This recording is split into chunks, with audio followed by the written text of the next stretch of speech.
मैंने 7 साल की उम्र में घर का पैसा खर्च करना शुरू कर दिया था। दूसरी क्लास में मैंने अपने पापा के 2 क्रेडिट कार्ड 3 दिन में पूरे खर्च कर दिए, हर एक में 100 मिलियन। मिडिल स्कूल में मैं और आगे बढ़ गया, कंपनी के ज्यादातर स्टॉक बेच दिए, लगभग 10 बिलियन रुपए निकाल लिए और 1 महीने के अंदर हर एक पैसा उड़ा दिया। इसने पूरे टीएन हाई में एक फाइनेंशियल भूकंप ला दिया और मेरे पापा का अपनी कंपनी से कंट्रोल लगभग चला गया। सिर्फ 10 साल में मैंने 100 बिलियन की कंपनी को पूरा खाली कर दिया। फिर आज मेरे पापा ने फोन करके बताया कि फैमिली बैंकरप्ट हो गई है और घर आकर खेती करने को कहा। हजारों मील दूर मुझे कोई परेशानी महसूस नहीं होती जिसमें मेरे पापा डूबे होंगे।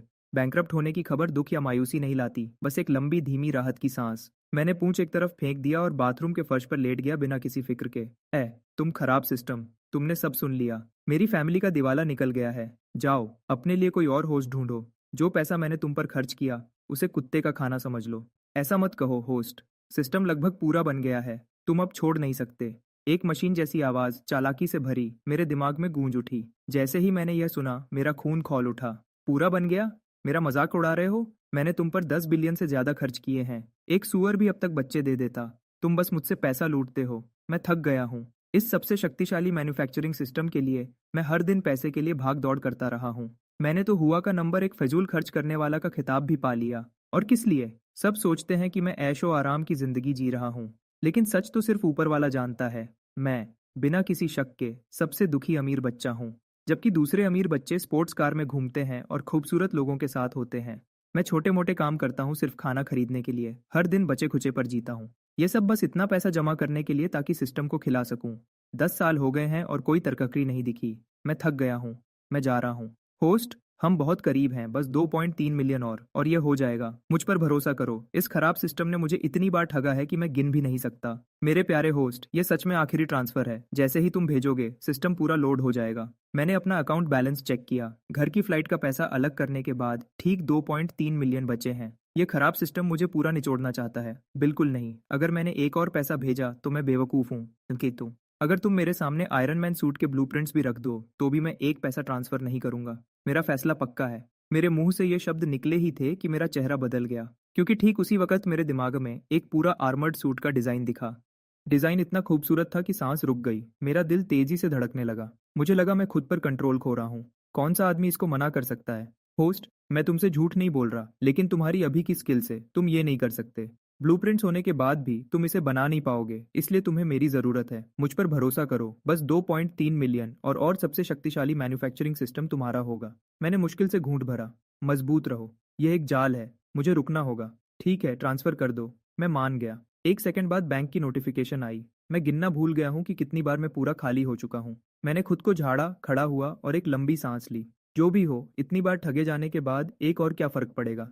मैंने सफाई के औजार अभी रखे ही थे कि अचानक मेरे सर में भारीपन महसूस हुआ। फिर एक साफ आवाज मेरे दिमाग में गूंजी। इसके बाद मशीन जैसी कई घोषणाएं आईं। सबसे शक्तिशाली मैन्युफैक्चरिंग सिस्टम पूरा लोड हो गया। होस्ट के बेसिक स्टैट्स बढ़ा दिए गए। स्टार्टर गिफ्ट पैक दे दिया गया। शॉप अब खुल गई है। मैं जम सा गया। इस बार यह सच है, खराब सिस्टम ने सच में काम कर दिया। जैसे ही मेरे दिमाग में बात बैठी, सिस्टम का पर्सनल डैशबोर्ड दिखने लगा। Host coal, manufacturing level 1, prestige 0, wealth 20,000, appearance 88, math 61, physics 7, chemistry 7, biology 7, computing 7, language 100। मैंने अपने स्टैट्स को देखा और मुझे गुस्सा आ गया। बस यही? ये है तुम्हारा बड़ा अपग्रेड? सब कुछ बस मुश्किल से पास क्यों है? होस्ट, ये सिस्टम की बढ़ोतरी की आखिरी सीमा है। 7 का स्कोर तो धरती के ज्यादातर लोगों से पहले ही आगे है। सिर्फ मैथ में ही कम से कम 99% लोग तुमसे नीचे हैं। मैंने अपने हाथ बांध लिए। काफी नहीं है। मेरा अपीयरेंस स्कोर बहुत कम है। इसे बढ़ाओ या मुझे रिफंड चाहिए। एक लंबी और मुश्किल बातचीत के बाद मैंने सिस्टम को मना लिया कि वह मेरा अपीयरेंस स्कोर 92 तक बढ़ा दे। अब मैं सच में बाहर चमक सकता हूँ। और इसी बीच मुझे समझ आ गया कि सिस्टम असल में कैसे काम करता है। बेहतर चीजें बनाने के लिए मुझे पहले अपना मैन्युफैक्चरिंग लेवल बढ़ाना होगा। लेवल 1 पर आर्मर्ड बैटल सूट जैसी कोई चीज बनाने का कोई मौका नहीं है। मुझे अपने बेसिक साइंस स्टैट्स भी बढ़ाने होंगे, क्योंकि बड़ी खोजें मुझे खुद बनानी होंगी, मुफ्त में नहीं मिलेंगी। लेवल अप करने के 2 मुख्य तरीके हैं, प्रेस्टीज पॉइंट्स और वेल्थ पॉइंट्स। नाम और पैसा, सीधी बात। शॉप में ब्लूप्रिंट्स और क्राफ्टिंग टूल्स को अनलॉक करने के लिए भी इनमें से किसी एक की जरूरत होती है। मैंने एक लंबी गहरी सांस ली, क्योंकि आखिर वह पल आ गया है जिसका मैं इंतजार कर रहा था। स्टार्टर गिफ्ट पैक खोलना। 10 साल तक इस सिस्टम को खिलाया है, यकीनन स्टार्टर गिफ्ट पैक निराश नहीं करेगा। एक मैथ सॉल्वर कार्ड, डिफिकल्टी 7, एक मिनी ग्राफीन बैटरी का ब्लूप्रिंट। सच में बस यही? कम से कम एक कोल्ड फ्यूजन बैटरी तो दे देते। इस बार मोल भाव काम नहीं आया। मैंने न चाहते हुए भी उस मामूली स्टार्टर गिफ्ट पैक को मान लिया। घर जाने से पहले मैं स्कूल की लैब में रुका। मैंने मिनी ग्राफीन बैटरी का एक काम करने वाला सैंपल बनाया। एक बार जब मैं घर पहुंच जाऊंगा तो मेरे पास अब अमीर बच्चे होने की सुविधा नहीं होगी। ऐसी चीज बनाने के लिए साधन शायद मुझे नहीं मिलेंगे। ग्रैंडर एकेडमी दुनिया का सबसे अच्छा स्कूल शायद ना हो, लेकिन उनका सामान बहुत अच्छा है, उस महंगी फीस के हर पैसे के लायक। स्कूल मुझे जाते देखकर बहुत खुश है। अमीर बच्चों से भरे स्कूल में फीस तो बस शुरुआत होती है। हमेशा इनकम का दूसरा दौर होता है जिसे निचोड़ा जा सके। लेकिन मेरे साथ ऐसा नहीं था। स्कूल मुझसे एक पैसा भी नहीं निकाल पाया। उल्टा वह मुझे अच्छी सैलरी देते रहे हैं। वह बच्चा हर दिन बाथरूम साफ करने में मेहनत करता था। अच्छा, वह गरीब वाला आखिर चला गया। लेकिन अब बाथरूम कौन साफ करेगा? प्रिंसिपल ने आह भरी, आधा राहत में और आधा परेशानी में। प्रिंसिपल, कोल कहाँ है? एक बूढ़ा आदमी घबराहट में ऑफिस में घुसा। चला गया। अब तक एयरपोर्ट पर होगा। तुम बेवकूफ! तुमने अभी एक जनरेशन के जीनियस को जाने दिया। एक ऐसा आदमी जो ग्रैंडर एकेडमी को मशहूर बना सकता था। प्रिंसिपल पूरी तरह से हैरान होकर देखता रहा। एक 17 साल का लड़का ऐसा एक्सपेरिमेंट डिजाइन कर रहा है। हे भगवान, यह लड़का दुनिया बदलने के लिए बना है। बूढ़ा आदमी पछतावे से भरा हुआ था। प्रिंसिपल को जरा भी नहीं पता था कि क्या हो रहा है। प्लेन में बैठे हुए मैंने अपना पैनल चेक किया। मेरे प्रेस्टीज पॉइंट्स 340 हो गए थे। तब मुझे याद आया, मैं ऑपरेशन लॉग मिटाना भूल गया था जब मैंने बैटरी सैंपल बनाया था। किसी ने उसे ढूंढ लिया होगा, मुझे फिक्र नहीं है। सिर्फ लॉग से आखिरी प्रोडक्ट को रिवर्स इंजीनियर करना काफी नहीं है। उसके ऊपर से बैटरी को असल में इस्तेमाल करने के लिए एक खास कंडक्टिव इंटरफेस चाहिए। मेरी बैटरी सबसे अलग रहेगी। क्योंकि मुझे अभी प्रेस्टीज पॉइंट्स की कोई ज़रूरत नहीं थी, मैंने उन सबको अपने मैन्युफैक्चरिंग लेवल को बढ़ाने में लगा दिया। खराब सिस्टम ने मुझे चेताया था कि जब तक मैं मैन्युफैक्चरिंग लेवल 2 पर नहीं पहुंचता, मेरे बेसिक साइंस स्टैट्स में से कोई भी लैंग्वेज के अलावा 7 से आगे नहीं बढ़ सकता। मैथ में वह एक एक्स्ट्रा पॉइंट 10 साल तक सिस्टम को खिलाने का मेरा इनाम है। कितना बड़ा धोखा है। फिर भी एक्सपीरियंस बार को 3001 तक बढ़ते देखकर थोड़ी खुशी तो मिली। लेवल 2 ज़्यादा दूर नहीं होना चाहिए। अगर मैं वेल्थ पॉइंट्स इस्तेमाल करूं तो एक्सचेंज रेट क्या है? 10,000 हर एक्सपीरियंस पॉइंट के लिए। जाहिर है, यह खराब सिस्टम मुझे खाली करने के तरीके ढूंढता रहता है। अब से मैं सिर्फ प्रेस्टीज पॉइंट से लेवल अप करूंगा। एक पैसा भी इस खराब सिस्टम को नहीं जाएगा। मैंने यह कसम चुपचाप ली। जैसे ही मैं एयरपोर्ट से बाहर निकला, मैंने अपने माँ बाप को एक बोर्ड पकड़े देखा। वह अच्छे कपड़ों में थे, 7 या 8 बॉडीगार्ड से घिरा हुआ। मैंने पलक झपकाई।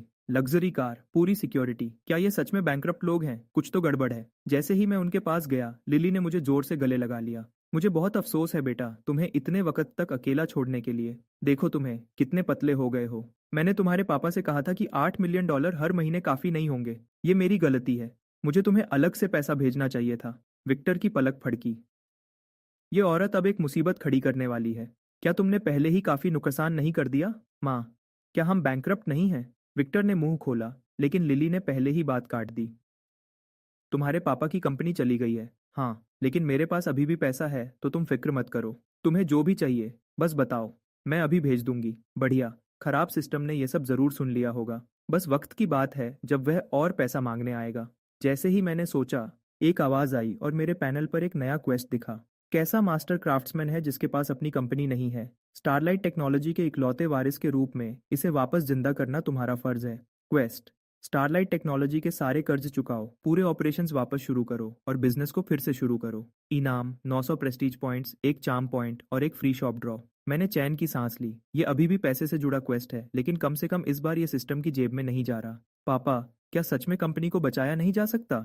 मैंने पूछा, हालत जांचने के लिए। विक्टर ने मुझे चुपचाप गर्व से देखा। मेरा बेटा आखिर बड़ा हो गया है। पैसा मांगने की बजाय कंपनी के बारे में पूछ रहा है। लेकिन यह बेकार है। पैसे का अंतर बहुत ज्यादा है। पिछले 2 साल से कंपटीशन बहुत मुश्किल रहा है और हमें बहुत वक्त से कोई अच्छा डील नहीं मिला। मुझे शर्मिंदगी महसूस हुई। मुझे अफसोस है। अगर मैंने कंपनी का पैसा खाली न किया होता तो ये हालत नहीं होती। लिली ने हाथ हिलाकर बात टाल दी, साफ तौर पर गुस्से में। खुद को दोष देने की हिम्मत मत करना।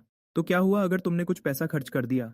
कोई बड़ी बात नहीं। तुम्हारे पापा की वह कंपनी वैसे भी ज्यादा कुछ नहीं कमाने वाली थी। तुम्हारे साथ या तुम्हारे बिना आखिर में वह बैंकरप्ट हो ही जाती। विक्टर को साफ दर्द हो रहा था, लेकिन इस घर के सबसे नीचे वाले सदस्य के रूप में उसने यह सह लिया। सच कहूं तो लिली पूरी तरह गलत नहीं थी। मैं इस बात में नहीं पड़ूंगा कि बैंकरप्सी के लिए असल में कौन जिम्मेदार है। अब बस यही जरूरी है कि स्टारलाइट टेक्नोलॉजी को बचना होगा।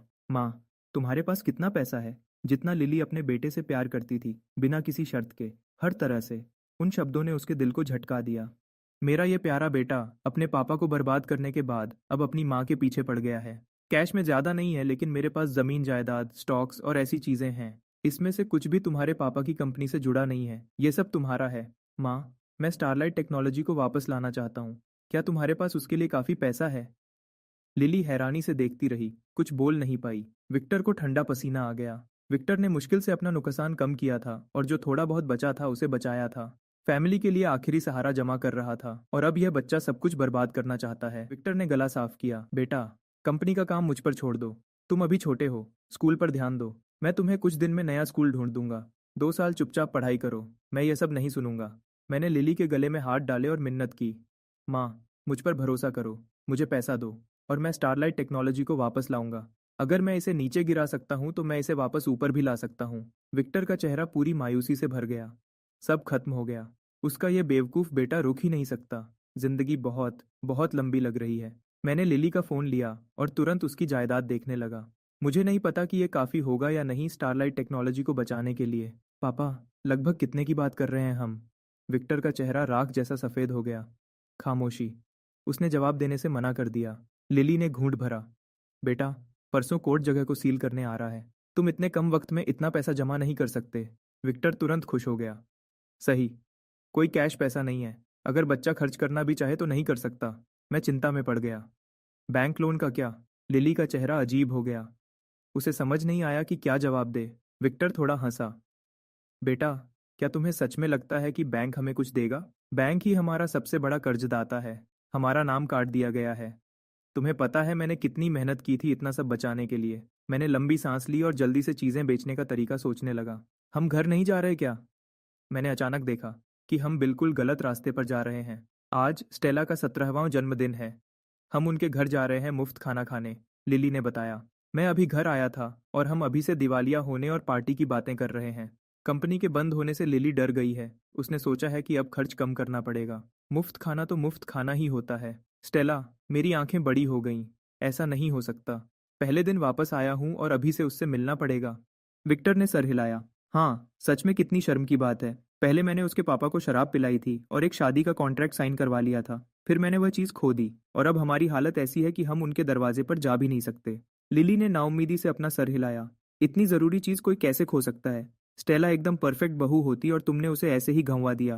मैं चुपचाप जमीन की तरफ देखने लगा। सच तो यह है कि वह शादी का कॉन्ट्रैक्ट घुमा नहीं था। मैंने उसे चुराया था। तब मैं सिस्टम को पैसे देने के लिए बहुत बेचैन था। मैंने कॉन्ट्रैक्ट उठाया और स्टेला को $5 करोड़ में वापस बेच दिया। यह तो इतिहास का सबसे अजीब ब्रेकअप होगा। पहले स्टेला ने सोचा कि उसने अच्छा सौदा किया है, लेकिन जितना उसने इसके बारे में सोचा उतना ही उसे गलत लगा। यह लड़का रिश्ता तोड़ने आता है और उससे इसके लिए पैसे भी लेता है। कितनी हिम्मत है इसकी। वह बदला लेने आई थी, लेकिन मैं तब तक विदेश जा चुका था। पूरा मामला ऐसे ही खत्म हो गया। मैं डिनर से बचने का बहाना बनाने ही वाला था कि तभी कुछ समझ आया। स्टेला का जन्मदिन, वहाँ बहुत सारे अमीर मेहमान होंगे, है ना? लगभग सब बड़े पैसे वाले। अगर मेरा रिश्ता बहुत पुराना नहीं होता हैरोल्ड के साथ तो शायद हम लिस्ट में भी नहीं होते। मैं मुस्कुराया। एक कमरा अमीर लोगों से भरा हुआ। लगता है पैसे निकालने का अच्छा मौका है। एक काम पूरा करना है। घमंड इंतजार कर सकता है। जैसे ही हम तीनों एसयू फैमिली के घर पहुंचे तुरंत शोर शराबा शुरू हो गया। FWAS का नंबर 1 बेकार आदमी, 10 साल का खर्च करने वाला चैंपियन, तियानहाई का पैसे उड़ाने वाला राजा, एक जिंदा लेजेंड उनके बीच चल रहा है। वह वापस आ गया है। यंग कोल, तुम आखिर वापस आ गए। और ज्यादा देर होती तो पता नहीं मैं कैसे जीता। एक मोटा, बहुत उत्सुक आदमी मेरे पैरों पर गिर गया। मैं सच में भावुक हो गया। यह रिको है। जब मेरे पास खाने को कुछ नहीं था तब वही हमेशा मेरा ख्याल रखता था। तुम्हें कोई अंदाजा नहीं है। तुम्हारे बिना मेरे पापा ने मुझे पहले से भी ज्यादा परेशान किया है। पहले हफ्ते में एक बार होता था, अब दिन में 3 बार होता है। यार, जिंदगी मुश्किल रही है। मुझे छोड़ दो। मैं अब बेकार आदमी नहीं रहूंगा। आज से मैं फैमिली को वापस शान दिलाऊंगा। रिको की छोटी आंखें बड़ी हो गईं। और खर्च नहीं? मैंने समझाने की कोशिश नहीं की। मैं पहले ही आगे बढ़ रहा था, क्योंकि एक लड़की चांदनी जैसी सफेद ड्रेस में सीधे मेरी तरफ गुस्से में आ रही थी। हर कदम में गुस्सा था। मैं उसकी तरफ मुड़ा और हार मानकर मुस्कुराया। स्टेला, बहुत दिन हो गए मिले हुए। तुम हर बार और खूबसूरत लगती हो। स्टेला ने गुस्से में सांस छोड़ी। सोचा नहीं था कि तुम सच में वापस आओगे। मैंने सोचा था तुम हमेशा के लिए विदेश में ही रहोगे। मैं कैसे कर सकता था? तुम तो हर वक्त मेरे बारे में सोच रही थी। तुम्हें और इंतजार करवाना गलत होता। मैंने सबसे पहली फ्लाइट पकड़ी, काम के लिए। मैं कुछ भी कहूंगा। जन्मदिन मुबारक हो स्टेला। मैंने अपनी जेब से एक चांदी का हेयर क्लिप निकाला। यह मेरी छोटी बहन के लिए था, लेकिन अब इससे ही काम चलाना पड़ेगा। स्टेला मुझ पर गुस्सा करने के लिए आई थी, लेकिन इस बात ने उसे पूरी तरह से हैरान कर दिया। उसने लाल चेहरे के साथ उसे ले लिया और अंदर भाग गई। उसे जाते हुए देखकर मैं सोचने लगा, पिछले 2 सालों में वह सच में बदल गई है। और उस शादी के कॉन्ट्रैक्ट के बारे में सोचकर, यार, मैंने सच में अपने आप को कम समझा। जितना मैं इसके बारे में सोचता हूँ उतना ही बुरा लगता है। और तभी एक नया ख्याल आया, सीधे उसके पीछे जाओ। मैंने हमेशा सोचा है कि एक बड़े अमीर प्लेबॉय के तौर पर एक अच्छी लड़की के कमरे में अंदर बाहर जाना बिल्कुल नॉर्मल है। तो मैं अंदर चला गया जैसे ये जगह मेरी हो। स्टेला वहां बैठी थी, अपने हाथों में हेयर क्लिप घुमाते हुए। उसे बिल्कुल पता नहीं था कि कोई अंदर आया है। तभी एक चीख हवा में गूंज उठी। मैं आगे बढ़ा और उसके मुंह पर हाथ रख दिया।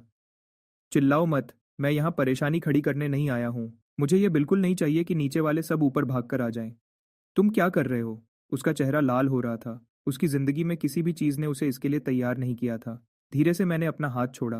देखो, मुझे तुमसे कुछ बात करनी है। वह शादी का कॉन्ट्रैक्ट जो मैंने तुम्हें 2 साल पहले दिया था, वह असल में एक कॉपी थी। असली वाला अभी भी मेरे पास है।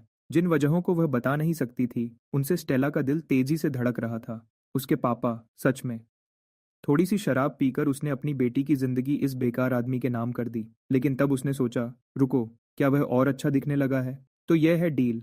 मैं इसे अभी भी 5 करोड़ पर ही रखूंगा जैसे पहले था। पैसे भेज दो और मैं तुम्हें असली कॉन्ट्रैक्ट ला कर दूंगा ताकि तुम उसे खुद फाड़ सको। बिल्कुल नहीं, तुम बेशर्म आदमी। बाहर जाओ। आधी विला ने उसकी गुस्से वाली चीख सुनी। जब मैं स्टेला के कमरे से चुपचाप बाहर निकला, कमरे में हर आंख मुझ पर टिक गई। वही पुराना, सिर्फ खर्च करने वाले चैंपियन में ही इतनी हिम्मत हो सकती है। मिस्टर सू, अगर मैं आपको बताऊं कि स्टेला और मैं सिर्फ बिजनेस की बात कर रहे थे, क्या आप मुझ पर यकीन करेंगे? बिल्कुल नहीं। एक मुट्ठी जो रेत की बोरी जितनी बड़ी थी, सीधे मेरे चेहरे की तरफ आई। मुझे पूरी तरह से नीली आंख मिल गई। बाकी का डिनर बिल्कुल बेजार था। लिली पूरे समय मेरा ख्याल रखती रही, हर कुछ मिनट में मेरी आंख पर मरहम लगाती रही। विक्टर, दूसरी तरफ, अपनी खुशी छुपा नहीं पा रहा था। अपनी हद में रहना चाहिए था येसु फैमिली की छोटी राजकुमारी को परेशान करने के बजाय। हैरल्ड, बहुत अच्छा किया। मैंने टेबल के उस पार स्टेला को एक दुखी नजर से देखा, लेकिन उसने मुझे अपनी जुबान दिखाई एक खरुश मुस्कान के साथ, जिसने सब कुछ और बुरा कर दिया। जैसे ही डिनर खत्म होने लगा और हैरल्ड अपनी जगह से उठा, मैंने अपना मौका पकड़ा। मैं चुपचाप स्टेला के पास चला गया। स्टेला, तुम्हारी फैमिली के पास कहीं माइक्रोफोन होगा, है ना? मुझे उधार दे दो। स्टेला ने खुद से कहा कि उसे मुझे इग्नोर करना चाहिए, फिर भी उसने पूछ ही लिया, तुम्हें माइक्रोफोन किस लिए चाहिए? मैंने उसकी आंखों में देखा। मेरा चेहरा गंभीर और स्थिर था। मुझे कुछ जरूरी बताना है, कुछ ऐसा जो पूरी दुनिया को सुनना चाहिए। स्टेला ने अपने दोनों हाथ अपने गर्म गालों पर रख लिए। वह सबके सामने इजहार करने वाला तो नहीं है ना? वह इसके लिए तैयार नहीं है। कोई हैरानी नहीं कि उसने वापस आते ही शादी के कॉन्ट्रैक्ट की बात की। वह बेकार है, ठीक है, लेकिन वह सच में थोड़ा हैंडसम तो है। उस नीली आंख के साथ भी, सच में। हजार ख्याल उसके दिमाग में दौड़ गए एक ही सेकंड में। वह पूरी तरह से जम गई। स्टेला, ठीक है ना? बिना जाने कि क्यों, स्टेला ने सर हिलाया। माइक्रोफोन कहाँ है? उसने पास के काउंटर की तरफ इशारा किया। स्टेला जमीन की तरफ देख रही थी, इतनी घबराई हुई थी कि मुझे देख नहीं पा रही थी। वह सोच रही थी कि क्या उसे चुपचाप निकल जाना चाहिए, क्योंकि वह सच में इसके लिए तैयार नहीं थी। मैंने इसमें से कुछ भी नहीं देखा।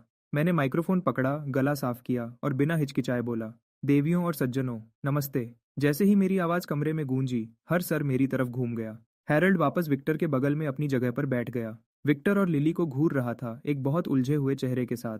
विक्टर और लिली ने एक दूसरे को बेबस नजर से देखा। अपनी जिंदगी में उन्होंने कभी भी सही से अंदाजा नहीं लगाया कि वह क्या करने वाला है। हैरल्ड ने स्टेला की तरफ देखा। उसका चेहरा लाल था, उसके चेहरे पर तनाव था। उसने चुपचाप अपनी मुट्ठी बंद की। अगर इस छोटे बदमाश ने हिम्मत की तो कुछ भी सोचने की, मैं पक्का करूंगा कि दूसरी आंख भी वैसी ही हो जाए। सब लोग सोचते हैं कि मैं बेकार आदमी हूं, लेकिन मैं यहाँ कहने आया हूं कि यह सिर्फ नासमझी की दुनिया है। क्योंकि मैं सिर्फ खर्च करना नहीं जानता, मैं बनाना भी जानता हूँ। रिको ने नीचे अपना सर खुजाया, परेशान था। क्या वह सच में गंभीर है? क्या इसका मतलब है कि अब यह टाइटल मुझे मिलेगा? जैसे ही मैं प्लेन से उतरा, मुझे पता चला कि स्टारलाइट टेक्नोलॉजी बंद हो गई है, और मैं यहाँ खड़ा होकर यह दिखावा नहीं करूंगा कि इसका मुझ पर कोई असर नहीं हुआ। स्टारलाइट टेक्नोलॉजी का अकेला वारिस होने के नाते इसे वापस लाना मेरी जिम्मेदारी है। अमीर मेहमानों ने हैरानी से एक दूसरे को देखा। यह लड़का क्या कर रहा है? स्टारलाइट टेक्नोलॉजी को वापस जिंदा करना, क्या वह गंभीर है? स्टेला भी मुझे देख रही थी, साफ तौर पर उलझी हुई थी। यह वह बिल्कुल नहीं था जो वह सोच रही थी। और क्यों इससे उसे अजीब सी नाउम्मीदी महसूस हो रही थी। इस बार मैं तुम सबका ख्याल बदल दूंगा और दुनिया को दिखाऊंगा मैं बेकार आदमी नहीं हूँ, मैं एक जीनियस हूँ। और मैं तुम सबको गलत साबित करूंगा। कमरे में सन्नाटा छा गया। किसी को भी थोड़ा सा भी अंदाजा नहीं था कि वह यह कैसे करेगा। आसान है, कर्ज चुकाओ, फिर एक ऐसा प्रोजेक्ट शुरू करो जो पैसे छापे। पूरा हॉल हंसी से गूंज उठा। कहना आसान है, लेकिन क्या तुम्हारे पास पैसे हैं? क्या तुम्हारे पास कोई प्रोजेक्ट भी है? उनका मजाक मुझे छूता नहीं। एक ऐसे आदमी के तौर पर जिसे महान बनना है, मैंने बहुत पहले ही कम समझे जाने की बात मान ली है। मैं जानता हूँ कि तुम में से कोई भी मेरी फैमिली को पैसे उधार नहीं देगा, तो इसके बजाय मैं एक अच्छी डील दे रहा हूँ। मैंने अभी फैमिली की बची हुई जायदाद देखी है, कुछ खाली जमीन के टुकड़े और कुछ प्रॉपर्टीज। आज रात तुम्हारे बाजार की कीमत के 70% पर, सिर्फ कैश, कोई चाल नहीं, कोई इंतजार नहीं। अभी, इसी वक्त, पूरा सन्नाटा, कमरे में हर किसी का मुंह खुला रह गया। फिर एक आदमी ने हंसी शुरू की और पूरा हॉल हंसी में डूब गया। सिर्फ रिको देख रहा था, उसकी आंखों में आंसू थे। वही है मेरा भाई। बहुत सी आंखें विक्टर और लिली की तरफ घूम गईं। सच में कमाल के माँ बाप। वह दोनों वहां बैठे थे, शर्म से लाल चेहरे के साथ। चाहते थे कि जमीन फट जाए और वह उसमें समा जाए। अगर वह उसे अभी के अभी बेदखल कर सकते तो वह कर देते। मैं बोलता रहा, मेरे माँ बाप को मत देखो, वह पूरी तरह से मेरे साथ हैं। अगर आपको दिलचस्पी है तो अभी काम करो। ये ऑफर मेरे नीचे उतरते ही खत्म हो जाएगा। जमीन की कीमत हमेशा रहती है, प्रॉपर्टी की मांग हमेशा होती है। किस बात का इंतजार कर रहे हो? मैंने उनकी आंखों में लालच चमकते हुए देखा, जो साफ था और छुपाया नहीं जा सकता था। और मेरे सीने में जो गांठ थी वह आखिरकार खुल गई। हमारे पास कैश है, स्टारलाइट टेक्नोलॉजी सफल होगी। 15 मिनट से भी कम टाइम में मैंने फैमिली के बचे हुए सारे सामान बेच दिए हैं। 3 बिलियन नकद, ये काफी से भी ज्यादा होना चाहिए। विक्टर कंपनी के अकाउंट बैलेंस को देखता है और ऐसा लगता है जैसे उसने अपनी किस्मत मान ली हो। ठीक है, लड़के की नीयत अच्छी है। इस बूढ़े शरीर के लिए एक और बार मुश्किल। यंग कोल, तुम सच में सबसे बड़े मददगार हो जो टीएनआई ने कभी देखा है। कोई मेरी तरफ चैंपेन का एक ग्लास उठाता है। मैं उसे मुस्कुराते हुए ले लेता हूँ और पीता हूँ। आप मेरी तारीफ कर रहे हैं। यह तो बस बिजनेस था, इसमें कोई एहसान नहीं था। वह आदमी जिसे हम मिस्टर बाई कहेंगे, अपनी हंसी मुश्किल से रोक पाता है। हाँ हाँ, फैमिली और देश के लिए लड़ना, एक सच्चा महान आदमी। मैं मुस्कुराए बिना नहीं रह पाता। पहली बार किसी ने मुझे महान आदमी कहा है। मुझे इसकी आदत पड़ सकती है। मैं भीड़ की तरफ मुड़ता हूँ, क्योंकि हमने अभी अभी साथ में बिजनेस किया है, तो मैं आपको एक आखिरी अच्छी सलाह देता हूँ। जो कोई भी स्टारलाइट टेक्नोलॉजी के स्टॉक खरीदना चाहता है, अभी सही वक्त है, क्योंकि जब हम वापस आएंगे तब कुछ नहीं बचेगा। कई मेहमान पेट पकड़कर हंसते हैं जब वह हेरल्ड को अलविदा कहते हैं। वह और बर्दाश्त नहीं कर सकते। एक और मिनट और वह हंस हंस कर मर जाएंगे। जैसे ही भीड़ कम होने लगती है और हम घर जाने की तैयारी करते हैं, स्टेला मुझे अलग अपने कमरे में ले जाती है। ऐसा नहीं है कि यह पहली बार है। क्या तुम्हारी फैमिली को सच में इतने पैसों की कमी है? हाँ, लगभग। तुम जानती हो कैसा है। स्टारलाइट टेक्नोलॉजीज खतरे में है। मुझे कुछ करना पड़ा, लेकिन मेरे डैड कहते हैं यह सिर्फ पैसों की प्रॉब्लम नहीं है। क्या तुम जो कर रहे हो उससे सच में मदद मिलेगी? मुझ पर भरोसा करो, मैं स्टारलाइट टेक्नोलॉजी को पूरी इंसानियत के लिए एक रोशनी बनाऊंगा। स्टेला थोड़ी देर सोचने के बाद बहुत प्यारा सा आई रोल करती है। वह अपने बेड के पास वाली ड्रॉर में हाथ डालती है और एक ब्लैक कार्ड निकालती है। यह वह है जो मैंने पिछले 2 सालों में बचाया है। 7 मिलियन से थोड़ा कम होगा। पासवर्ड मेरी बर्थडे है। ले लो। मेरी आंखें चमक उठती हैं। मैं शर्मिंदा होकर कार्ड ले लेता हूँ। कितनी अच्छे दिल वाली लड़की है। हालांकि 2 सालों में 7 मिलियन बचाना वह लगभग मेरे पुराने सेल्फ की बराबरी कर रही है। फिक्र मत करो, मैं तुम्हें असली कॉन्ट्रैक्ट लाकर दूंगा, जो पक्का असली होगा। निकलो। अच्छा हुआ मेरे लिए, मैं काफी तेज हूँ। दूसरी आंख सही सलामत बच जाती है। आज रात की सामान की बिक्री पैसा जमा करने के अलावा मुझे 100 प्रेस्टीज पॉइंट्स भी दिलाती है। मुझे नहीं पता सिस्टम ये सब कैसे कैलकुलेट करता है। करोड़ों का एक डील, और उससे मुझे कम प्रेस्टीज मिलता है जितना स्कूल के एक लैब एक्सपेरिमेंट से मिलता है। गाड़ी में वापस आकर मैं आखिर पूछता हूँ, डैड, क्या यह काफी है? विक्टर एक लंबी थकी हुई सांस छोड़ता है। बात यह है, स्टारलाइट टेक्नोलॉजी की प्रॉब्लम कभी सिर्फ पैसा नहीं थी। कंपनी आधे साल से भी ज्यादा बंद पड़ी है। कोई ऑर्डर नहीं, कोई प्रोजेक्ट नहीं। असली प्रॉब्लम यह है। मैं शांति से मुस्कुराता हूँ और अपनी छाती थपथपाता हूँ। यह मुझ पर छोड़ दो। तुम कंपनी को वापस खड़ा करो, मैं ऑर्डर्स ढूंढ लूंगा। विक्टर को समझ नहीं आता क्या कहे। एक बच्चा जो बड़ा हो गया है, लेकिन सिर्फ आधा। वह पता नहीं कैसे सबसे ज्यादा थकाने वाला होता है। अगली सुबह मैं सुबह होने से पहले उठ जाता हूँ। मैं नीचे आता हूँ तो विक्टर को पहले से तैयार और बाहर जाते हुए देखता हूँ। ऑफिस जा रहे हो अभी से? हाँ। वक्त बर्बाद करने का टाइम नहीं है। हालात जैसे हैं वैसे ही हैं। तुम्हारा डैड एक और बार लड़ेगा। ये बातें दिल को छू जाती हैं। मैं चुपचाप कसम खाता हूँ, मैं अपने डैड को दुनिया का सबसे अमीर आदमी बनाऊंगा, ताकि वह आखिर में आराम कर सके और जिंदगी का मजा ले सके। डैड, इस मौके का फायदा उठाओ और कंपनी को साफ करो। हर उस आदमी को निकाल दो जिसने कंपनी को खून चूसा है। विक्टर हल्का सा कंधे उचकाता है, जैसे सब जानता हो। वह पहले से ही यह प्लान कर रहा था। मुश्किल वक्त में असली चेहरे दिखते हैं, और विक्टर ने अब उनमें से बहुत सारों को साफ साफ देख लिया है। अगर स्टारलाइट टेक्नोलॉजी को फिर से उठना है तो बेकार लोगों को जाना होगा। और प्रोजेक्ट्स के बारे में अभी टेंशन मत लो। मैं आज एक बड़ा डील पकड़ लूंगा, बाकी हम वहां से देख लेंगे। विक्टर वहीं रुक जाता है। बेटा, क्या तुम अभी भी नींद में हो? वापस जाकर सो जाओ। तुम अभी भी बड़े हो रहे हो। मुझे कम समझा जाने की आदत बहुत पहले से पड़ चुकी है। डैड, देखो, आज रात तक मेरे पास ड्रैगन क्रेस्ट ग्रुप से एक कॉन्ट्रैक्ट होगा। विक्टर पलक झपकता है, फिर हंसता है। Dragon Crest group? हाँ बेटा, जरूर होगा। विक्टर जब ऑफिस पहुंचता है तभी उसे याद आता है। ड्रैगन क्रेस्ट ग्रुप आज टीएन हाई में एक बिडिंग इवेंट कर रहा है, जो मैन्युफैक्चरर्स ढूंढ रहे हैं दो नए फोन मॉडल्स बनाने के लिए। स्टारलाइट टेक्नोलॉजी अपनी अभी की हालत में साफ तौर पर क्वालिफाई नहीं करती। यह मौका उनकी पहुंच से बाहर है। वह अपना सर हिलाता है और उस सोच को अलग कर देता है। विक्टर खुद को काम में झोंक देता है। उसे मानना पड़ेगा, उसके बेटे के इस या तो सब या कुछ नहीं वाले कदम ने कुछ फिर से जगा दिया है वह आग जो उसे शुरुआत में महसूस हुई थी। इसी बीच ब्रेकफास्ट खत्म करने के बाद मैं एक शेयर्ड बाइक पर बैठ जाता हूँ और ड्रैगन क्रेस्ट प्लाजा की तरफ साइकिल चलाता हूँ। कोई और रास्ता नहीं। हमारी हर लग्जरी गाड़ी कल रात बेच दी गई थी। बिडिंग के अलावा ड्रैगन क्रेस्ट ग्रुप आज एक प्रेस कॉन्फ्रेंस भी कर रहा है। प्लाजा भरा हुआ है। हर जगह इंडस्ट्री के लोग और रिपोर्टर्स हैं। मैं अपने सामने लोगों के समुंदर को देखता हूँ और मेरे सीने में कुछ हलचल होती है। एक सच्चा आदमी सबसे ऊपर खड़ा होता है, नीचे की दुनिया को देखते हुए। मैं अपनी बात कह ही रहा होता हूँ तभी एक जानी पहचानी स्पोर्ट्स कार पास से गुजरती है। यंग कोल, तुम यहाँ क्या कर रहे हो? ये रिको है। वही गाड़ी चला रहा है जो उसने आज सुबह हमारे गराज से ली थी। एक अच्छी बात यह थी कि रिको ने मार्केट प्राइस से ज्यादा पैसे दिए। ये कुछ तो है। मेरा यहाँ कुछ काम है। तुम्हारा क्या? मेरी फैमिली बिडिंग के लिए यहाँ है। मेरे डैड ने जोर दिया कि मैं आकर देखूं काम कैसे होता है। मेरी आंखें चमक उठती हैं। तो तुम्हारे पास ड्रैगन क्रेस्ट ग्रुप से इनविटेशन है? मैं बस सोच रहा था कि मैं अंदर कैसे जाऊंगा और तुम यहाँ हो। हाँ, डैड ने मुझे एक दिया। कहा कि अच्छा होगा देखना कि ड्रैगन क्रेस्ट किस पर काम कर रहा है। बढ़िया। मुझे भी अपने साथ अंदर ले चलो। मैं उस गाड़ी में बैठ जाता हूँ जो कभी मेरी थी, जैसे यह दुनिया की सबसे आम बात हो। रिको घबरा जाता है। तुम अंदर क्यों जा रहे हो? ड्रैगन क्रेस्ट से कुछ बात करनी है। तुम्हारे पास इनविटेशन नहीं है? भूल गया। बाहर की भीड़ के मुकाबले बिल्डिंग काफी शांत है। ज्यादा कंपनीज बिडिंग के लिए क्वालिफाई नहीं करती क्योंकि ज्यादातर लोग तियानहाई से हैं। हर कोई दो बार देखता है जब वह मुझे देखते हैं। ये बेकार आदमी यहाँ क्या कर रहा है? यंग कोल, क्या स्टारलाइट टेक्नोलॉजी यहाँ बिडिंग के लिए है? सब जानते हैं कि यह नामुमकिन है, लेकिन फिर भी कोई पूछता है। मैं अपना सर हिलाता हूँ। नहीं, मैं यहाँ ड्रैगन क्रेस्ट के साथ पार्टनरशिप की बात करने आया हूँ। और ये लो, मैं जहाँ भी जाता हूँ मजाक खुद ही बन जाते हैं।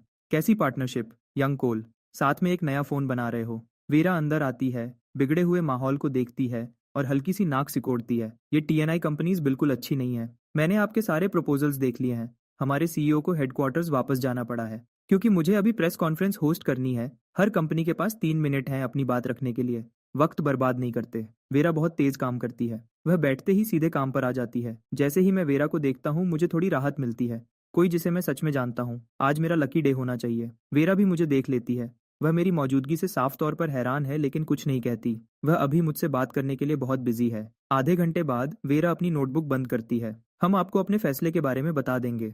जो लोग ड्रैगन क्रेस्ट प्रेस कॉन्फ्रेंस में इंटरेस्टेड हैं वह बाहर आ सकते हैं। हमने सबके लिए सीट्स रिजर्व की हैं। मैं खड़ा हो जाता हूँ। वेरा, रुको, मुझे तुमसे बात करनी है। मिस्टर कोल, कृपया मुझे डायरेक्टर यूए बुलाओ। जो भी है वह इंतजार कर सकता है। नहीं कर सकता। ये जरूरी है वेरा।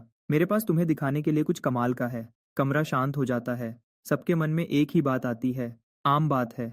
वह अब तक इसके आदी हो चुके हैं। ऑफिस में वापस आकर वेरा मुझे थोड़ी गुस्से में घूरती है। ठीक है, तुम सच में क्या चाहते हो? स्टारलाइट टेक्नोलॉजी ड्रैगन क्रेस्ट के साथ पार्टनरशिप करना चाहती है। वीरा अपना सर हिलाती है। मैंने तुम्हारे डैड से 2 हफ्ते पहले बात की थी। उनके लिए बैंक्रप्सी ही सबसे अच्छा नतीजा था। मैं ड्रैगन क्रेस्ट के फायदे से समझौता नहीं करूंगी सिर्फ तुम पर एहसान करने के लिए। वीरा, क्या तुम जानती हो ग्राफीन क्या है? मैंने इसके बारे में सुना है। यह एक गर्म रिसर्च टॉपिक रहा है, लेकिन ये नए मटेरियल्स ज्यादातर बस शोर हैं। मैंने एक बनाया है। 2 मिनट में चार्ज, 5 घंटे की कॉल टाइम, लिथियम बैटरी से 3 गुना ज्यादा एनर्जी स्टोर करता है। वीरा अपनी आईब्राउ उठाती है। कोल, मुझे नहीं पता था तुमने खर्च करने के अलावा शेखी मारना भी सीख लिया है। मुझे तुम्हें सैंपल दिखाने दो। क्या इस बिल्डिंग में कोई लैब है? मेरे चेहरे पर कुछ देखकर वह रुक जाती है। वह अपना फोन उठाती है। प्रोफेसर वांग, क्या आप बिल्डिंग में हैं? लैब में जाओ और मेरा इंतजार करो। वीरा मुझे ऐसी नजर से देखती है जिसका मतलब है काम की बात। तुम जानते हो ना क्या होगा अगर तुम मेरा वक्त बर्बाद कर रहे हो? 1 घंटे बाद मैं बिल्डिंग से बाहर निकलता हूँ, ड्रैगन क्रेस्ट ग्रुप के शुरुआती पार्टनरशिप एग्रीमेंट को हाथ में लिए हुए और खुशी से चलते हुए। रिको देखता है। यंग कोल, ड्रैगन क्रेस्ट सच में तुम्हारे साथ काम करने को मान गया? बिल्कुल, वह तो लगभग भीख मांग रहे थे। रिको को यकीन नहीं होता। उसने हमेशा सोचा था उसके सबसे अच्छे दोस्त का लापरवाह खर्च ऊपर कुछ गहरी प्रॉब्लम की वजह से था। अब लगता है हालात और खराब हो गई है। अरे, तुम्हारे चेहरे पर वह निशान क्या है? मेरा चेहरा लाल हो जाता है। ये वेरा की वजह से है। बिल्कुल अनप्रोफेशनल। जैसे ही टेस्ट कामयाब हुआ उसने मुझे पकड़ा और मेरे गाल पर किस किया। बिल्कुल हद हो गई। कुछ नहीं है। वेरा ने अभी गलती से मुझे किस कर दिया था। यंग कोल, क्या मैं तुम्हें हॉस्पिटल ले चलूं? नहीं नहीं, बस मुझे घर ले चलो। ड्रैगन क्रेस्ट ग्रुप की प्रेस कॉन्फ्रेंस बिना किसी रुकावट के खत्म हो जाती है, लेकिन इवेंट से ज्यादा बिजनेस की दुनिया में जिस बात की चर्चा हो रही है वह वेरा का आखिरी में किया गया अनाउंसमेंट है। Dragon Crest group starlight technology के साथ पार्टनरशिप करेगा एक नया और कमाल का फोन बनाने के लिए। अपनी ताकत के पीक पर एक बड़ी कंपनी एक ऐसी कंपनी के साथ हाथ मिला रही है जो खत्म होने वाली है कुछ नया बनाने के लिए। ये किसी को समझ नहीं आता। तियानहाई के बड़े लोग इसके बारे में बात करना बंद नहीं कर पाते।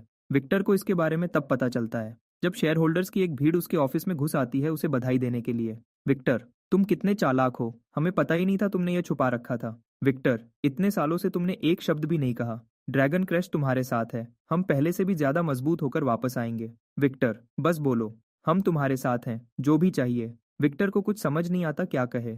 क्या ये सच में वही लोग हैं जो कुछ महीने पहले उसकी कॉल भी नहीं उठाते थे? ये सो कॉल्ड भाई लोग शर्मिंदगी हैं। स्टारलाइट टेक्नोलॉजी को अभी से पूरी सफाई की जरूरत है। तब दूसरा ग्रुप बोलता है, विक्टर, तुमने ऐसा कैसे किया? इतने सालों से मैं तुम्हें पूरा गलत समझा। ये मत सोचो कि ड्रैगन क्रेस्ट को पाने का मतलब तुम सुरक्षित हो। ड्रैगन क्रेस्ट के स्टैंडर्ड्स बहुत ऊंचे हैं। स्टारलाइट टेक्नोलॉजी खुद को शर्मिंदा करेगी। सही बात है। अभी खुश मत हो विक्टर, तुम्हारे उस बेकार बेटे के होते हुए। तुम कितना भी कमा लो वह सब उड़ा देगा, और जब तुम फिर से मुश्किल में आओगे तो वापस मत आना। विक्टर अपनी कुर्सी पर पीछे हो जाता है बिना किसी फिक्र के। वह ऐसे लोगों पर अपनी एनर्जी बर्बाद करना बंद कर चुका है। जब वह उन्हें निकाल देता है वह सीधे घर चला जाता है। वह सच में नहीं सोचता कि मेरा ड्रैगन क्रेस्ट से कोई लेना देना था, और फिर भी मैंने आज सुबह कहा था कि मैं उनके साथ एक डील पकड़ूंगा। और दोपहर तक ड्रैगन क्रेस्ट ने स्टारलाइट टेक्नोलॉजी के साथ पार्टनरशिप का अनाउंसमेंट किया अपनी प्रेस कॉन्फ्रेंस में। वह जैसे भी देखे कुछ तो गड़बड़ है। जब विक्टर घर पहुंचता है मैं वहां लैपटॉप के साथ बैठा होता हूँ, आंखें चमकती हुई, पूरी तरह से उसमें डूबा हुआ। किसी को नहीं पता मैं क्या कर रहा हूँ। असल में मैं अपनी काबिलियत की हद देख रहा हूँ। सिस्टम कहता है 7 का बेस स्कोर मुझे पहले ही जीनियस में जीनियस बना देता है, लेकिन ये तो बस सिस्टम की बात है। मुझे खुद देखना है। आज का दिन अच्छा गया तो मैं जल्दी घर आ गया कुछ टेस्ट करने के लिए। नतीजे बहुत अच्छे हैं। मैंने मैथ, फिजिक्स और केमिस्ट्री के कंपटीशन लेवल के सारे सवाल निकाले और हर एक को बिना किसी मुश्किल के आराम से हल कर दिया। मुझे और भी हैरानी हुई अपनी लैंग्वेज की काबिलियत पर। कोई भी लैंग्वेज, कोई भी स्क्रिप्ट दुनिया में कहीं से भी, एक बार सुनो, एक बार देखो, समझ आ गया। मैं इतना ही खास हूँ। मैं पीछे झुका और छत की तरफ देखकर हंसा। तो ऐसा लगता है जीनियस होना। क्या हो गया है तुम्हें? क्या तुम सच में आज ड्रैगन क्रेस्ट गए थे? क्या तुम्हें कुछ हुआ है? विक्टर चिंता में अंदर आता है। मैंने लैपटॉप बंद कर दिया जब उसे देखा और वापस नॉर्मल हो गया। फिर मैंने आराम से अपने नीचे से एक मुड़ा हुआ डॉक्यूमेंट निकाला, विक्टर को देते हुए। तुम क्या कह रहे हो? ड्रैगन क्रेस्ट किसी को परेशान नहीं कर रहा। ये ड्रैगन क्रेस्ट के साथ हमारा शुरुआती पार्टनरशिप अग्रीमेंट है। देखो, तुम्हारे पास 3 दिन है फॉर्मल कॉन्ट्रैक्ट साइन करने के लिए। विक्टर स्टेयर्स, तुम इतनी इंपॉर्टेंट चीज पे बैठे थे, लेकिन वह इस पर ज्यादा सोच नहीं सकता था। उसने उसे ध्यान से पढ़ा जब वह आखिर तक पहुंचा। विक्टर ने गहरी सांस ली। यह सच में एक असली पार्टनरशिप है। न आउटसोर्सिंग, न कॉन्ट्रैक्ट मैन्युफैक्चरिंग, एक बराबर की पार्टनरशिप। ये कैसे मुमकिन है? विक्टर पूछता है। ये किसने साइन किया? वेरा, उसका नाम वहां लिखा है। और वैसे वह पहले ही ड्रैगन क्रेस्ट की वाइस प्रेसिडेंट है। यूए फैमिली उसे साफ तौर पर तैयार कर रही है जिम्मेदारी लेने के लिए। विक्टर को अभी भी समझ नहीं आ रहा। वेरा, तेज, हिसाब लगाने वाली, वह औरत जो उसे भी नर्वस कर देती है, ने अपनी मर्जी से यह साइन किया। बेटा, वेरा ने तुम पर कोई दबाव तो नहीं डाला ना? मैंने उसे देखा और लैपटॉप उसे पकड़ा दिया। तुम क्या सोच रहे हो? मैं वैसा इंसान नहीं हूँ। ये है जो मैंने बदले में दिया। स्टारलाइट टेक्नोलॉजी ड्रैगन क्रेस्ट के साथ टेक्नोलॉजी शेयर करेगी। बदले में हम उनका अगला फ्लैगशिप फोन मिलकर बनाएंगे और स्टारलाइट का नाम वापस ऊपर लाएंगे। विक्टर चुप हो जाता है। वह ग्राफीन बैटरी के रिसर्च नोट्स में पूरा डूबा हुआ है। आधा घंटा बीत जाता है जब तक वह ऊपर देखता है, और जब वह देखता है तो शांत नहीं हो पाता। रिसर्च नोट्स ने उतना ही असर किया जितना ड्रैगन क्रेस्ट अग्रीमेंट ने। अब उसे समझ आया वेरा ने क्यों साइन किया। अगर वह उसकी जगह होता तो वह कुछ भी मान जाता। वह मेरे कमरे में दौड़कर आता है, खुद को मुश्किल से रोक पा रहा है। बेटा, यह तुम्हें कहाँ से मिला? कृपया बताओ कि तुमने वेस्टलैंड नेशनल लैब को लूटा नहीं है। मुझे तुरंत बुरा लगता है। डैड, मैंने कभी आपकी पैसे कमाने की काबिलियत पर शक नहीं किया। आप मेरे जीनियस होने पर कैसे शक कर सकते हो? मैंने यह खुद रिसर्च किया है। यह बिना किसी शक के सबसे अजीब बात है जो विक्टर ने आज पूरे दिन में सुनी है। उसे नहीं पता यह कैसे हुआ, लेकिन वह फिर भी कमरे में खुशी से घूम रहा है। आखिर में विक्टर खुद को संभालता है, तब उसे याद आता है। बेटा, क्या हमने खुद को बहुत कम में बेच दिया? इतनी कीमती चीज, तुमने इसे फ्री में शेयर करने के लिए क्यों हाँ की? मैंने अपने कंधे सीधे किए क्योंकि मैं इस देश पर भरोसा करता हूँ। डैड, शांत हो जाओ। ये तो बस एक शुरुआत है। 2 साल के अंदर कोई और बेहतर चीज इसकी जगह ले लेगी और हमने कुछ भी नहीं खोया होगा। ज़्यादा इंपॉर्टेंट बात यह है कि ये ड्रैगन क्रेस्ट को दिखाता है कि हम सीरियस हैं, वह हमें असली पार्टनर की तरह ट्रीट करेंगे और स्टारलाइट टेक्नोलॉजी इससे और तेज़ी से आगे बढ़ेगी। कुछ बेहतर? विक्टर खाली नज़रों से देखता है। ये उसकी सोच से भी परे है। स्टारलाइट टेक्नोलॉजी सिर्फ फोन्स तक नहीं रुकेगी। Quantum computers, aerospace craft, Interstellar warships, planetary engines, हम ये सब बना रहे हैं। मैंने पूरा विजन बताया। विक्टर थोड़ा हैरान लगता है। मेरे बेटे, तुम सच में बड़े हो गए हो। मैं तो सब सिंपल रखने वाला था। तुम्हारे लिए बजट में एक अच्छा स्कूल ढूंढने वाला था। लेकिन तुम्हारी ऐसी एम्बिशंस के साथ मैं तुम्हें सबसे अच्छी यूनिवर्सिटी में एडमिशन दिलवाऊंगा, चाहे कितने भी पैसे लगें। पैसे देकर अंदर जाना। मैं हंसा। क्या एक जनरेशन में एक बार आने वाले जीनियस को सच में स्कूल में एडमिशन खरीदना पड़ेगा? तभी मेरे दिमाग में एक आवाज़ आई, सिस्टम से एक नया क्वेस्ट। मुझे याद आया कि होस्ट अभी तक 18 साल का नहीं हुआ है। यूनिवर्सिटी जाओ, दुनिया को दिखाओ तुम क्या हो। अपनी जनरेशन के हर जीनियस को हराओ, जैसे तुमसे पहले के महान लोगों ने किया था। रिक्वेस्ट। नॉर्थ स्टार एकेडमी का एंट्रेंस एग्जाम हर सब्जेक्ट में परफेक्ट स्कोर के साथ पास करो। इनाम 10,000 प्रेस्टीज पॉइंट्स, एक चार्म पॉइंट, एक फ्रेशमैन गिफ्ट पैक और 2 शॉप वाउचर्स, हर एक 5 मिलियन का, सिर्फ वेल्थ पॉइंट की खरीदारी पर वैलिड। जब मैं क्वेस्ट पढ़ रहा था, विक्टर अपने स्कूल्स की लिस्ट देख रहा था। तियानहाई फाइनेंस यूनिवर्सिटी घर के पास है, लेकिन महंगी है। ओल्ड सॉन्ग को अपने बच्चे को एडमिशन दिलाने के लिए पूरी बिल्डिंग डोनेट करनी पड़ी थी। कैपिटल यूनिवर्सिटी थोड़ी दूर है, लेकिन उसकी फीस ठीक है। शीजिंग यूनिवर्सिटी भी अच्छी है। उसके कुछ दोस्तों के बच्चों ने पैसे देकर एडमिशन लिया था। मैंने विक्टर की बातों को बीच में काटा। मैं नॉर्थ स्टार एकेडमी जाना चाहता हूँ। क्या? विक्टर हैरान हो जाता है। आज तो एक के बाद एक झटके लग रहे हैं। नॉर्थ स्टार एकेडमी हुआ की टॉप यूनिवर्सिटी है, जो दुनिया की टॉप 20 में आती है। जो भी इसके दरवाजे से अंदर जाता है, वह सबसे अच्छा होता है। अंदर जाना लगभग नामुमकिन है। नॉर्थ स्टार एकेडमी हुआ के नेशनल एंट्रेंस एग्जाम में हिस्सा नहीं लेती। हर साल वह अपने सवाल बनाते हैं और अपना सिलेक्शन प्रोसेस करते हैं। एग्जाम में बैठने के लिए भी कैंडिडेट्स को पहले एक ऑफिशियल इनविटेशन मिलना चाहिए। सिर्फ यही चीज़ 99% एप्लीकेंट्स को बाहर कर देती है। 10,000 लोगों में से जो एग्जाम तक पहुंचते हैं, सिर्फ 500 को एडमिशन मिलता है। उनमें से हर एक सबसे ऊपर का होता है, जीनियस में भी जीनियस। तो जब विक्टर सुनता है कि उसका बेटा नॉर्थ स्टार एग्जाम देना चाहता है, उसके चेहरे के हाव भाव सब कुछ कह देते हैं। पहले वह उसे तुरंत मना कर देता, लेकिन अब बातें अलग हैं। बच्चे ने एक मिनी ग्राफीन बैटरी बनाई है, वह साफ तौर पर गिफ्टेड है। शायद उसे ट्राई करने देना चाहिए। अगर वह नहीं भी कर पाता तो यह एक्सपीरियंस उसके लिए अच्छा होगा। एक ही दिक्कत है, इनविटेशन मिलना। एग्जाम के रास्ते के अलावा नॉर्थ स्टार के पास टैलेंट रिक्रूटमेंट का भी एक रास्ता है, लेकिन एप्लीकेशन का टाइम तो पहले ही बंद हो चुका है और पेपर पर लड़के के पास कौन सा रिकॉग्नाइज्ड टैलेंट है? क्या उसे ग्राफीन बैटरी के साथ नॉर्थ स्टार के प्रोफेसर से बात करनी चाहिए? लेकिन क्या इससे ड्रैगन क्रेस्ट का डील खराब नहीं होगा? विक्टर सच में फंस गया है। क्या प्रोडक्ट लॉन्च होने तक वेट करे और फिर एकेडमी से बात करे? क्या तब तक वह नोटिस भी करेंगे? मैं समझ सकता हूँ उसके दिमाग में क्या चल रहा है। डैड, मुझे लगता है आप ज़्यादा सोच रहे हो। मैं नॉर्थ स्टार में अपनी जगह बनाऊंगा एग्जाम के जरिए, सही तरीके से। विक्टर की आंखें बड़ी हो जाती हैं। बेटा, तुम्हें पता है वह एग्जाम कितना मुश्किल होता है। हर सब्जेक्ट में टॉप लेवल का होना पड़ता है। मैं जानता हूँ तुम केमिस्ट्री और मटेरियल साइंस में अच्छे हो, लेकिन बाकी सबका क्या? आप सच में अपने बेटे के जीनियस होने पर शक कर रहे हो? एक एग्जाम का नाम बताओ जिसमें मैंने आपको कभी डिसअपॉइंट किया हो। विक्टर धीरे से सर हिलाता है। प्रॉब्लम यह है कि इस बेकार लड़के ने अपनी पूरी जिंदगी में मुश्किल से एक भी एग्जाम दिया है। हर बार जब एग्जाम का सीजन आता था, लड़का छुट्टी पर होता था और नॉर्थ स्टार के इनविटेशंस तो लगभग सब भेजे जा चुके हैं। उसे कहाँ से मिलेगा एक? मैं मुस्कुराया। डैड, आप भूल गए मैं कौन हूँ। मैं एक ओवरसीज स्टूडेंट हूँ। डोमेस्टिक इनविटेशंस तो खत्म हो गए हैं, लेकिन ओवरसीज कोटा अभी भी खुला होना चाहिए। ग्रैंडर एकेडमी वेस्टलैंड के टॉप हाई स्कूल्स में से एक है और मैं वहाँ एक मॉडल स्टूडेंट था। यकीनन इससे मुझे एक इनविटेशन मिल जाएगा। विक्टर थोड़ा झिझकता है। ये लड़का, पैसे खर्च करने के तरीके कभी खत्म नहीं होते। क्या तुम इस बारे में श्योर हो? 100%। विक्टर सर हिलाता है। ठीक है, अच्छे से तैयारी करो, शांत रहो और खुद पर ज़्यादा दबाव मत डालो। अगर तुम नहीं भी कर पाते तो ठीक है, तुम्हारा डैड डिसअपॉइंटमेंट का आदी है। मैंने अपना सर हिलाया। अपने जीनियस होने को साबित करने का रास्ता लंबा और मुश्किल होता है। बात होने के बाद विक्टर बाकी सब संभालने चला जाता है। ड्रैगन क्रेस्ट के साथ पार्टनरशिप डिटेल्स पर कोऑर्डिनेशन करता है। लैब्स को सिंक करना, अंदर से सफाई करना और कंपनी की प्रायोरिटीज को ठीक करना। वह कुछ टाइम के लिए काम में डूबा रहेगा। मेरे लिए कहानी अलग है। मैंने नॉर्थ स्टार के कुछ पिछले एग्जाम पेपर्स देखे और तुरंत आराम महसूस किया।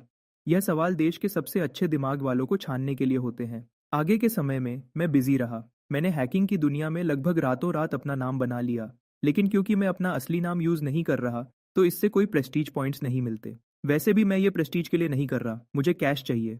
मैंने सिस्टम अपग्रेड्स के लिए सिर्फ प्रेस्टीज पॉइंट्स यूज करने का फैसला किया है, लेकिन एक आदमी को खर्च करने के लिए पैसे तो चाहिए। मेरे पास पैसे नहीं है। मैंने हुआ कि 2 सबसे बड़ी टेक कंपनीज को हैक किया और इस दौरान उनकी कई पुरानी कमजोरियों को ठीक किया।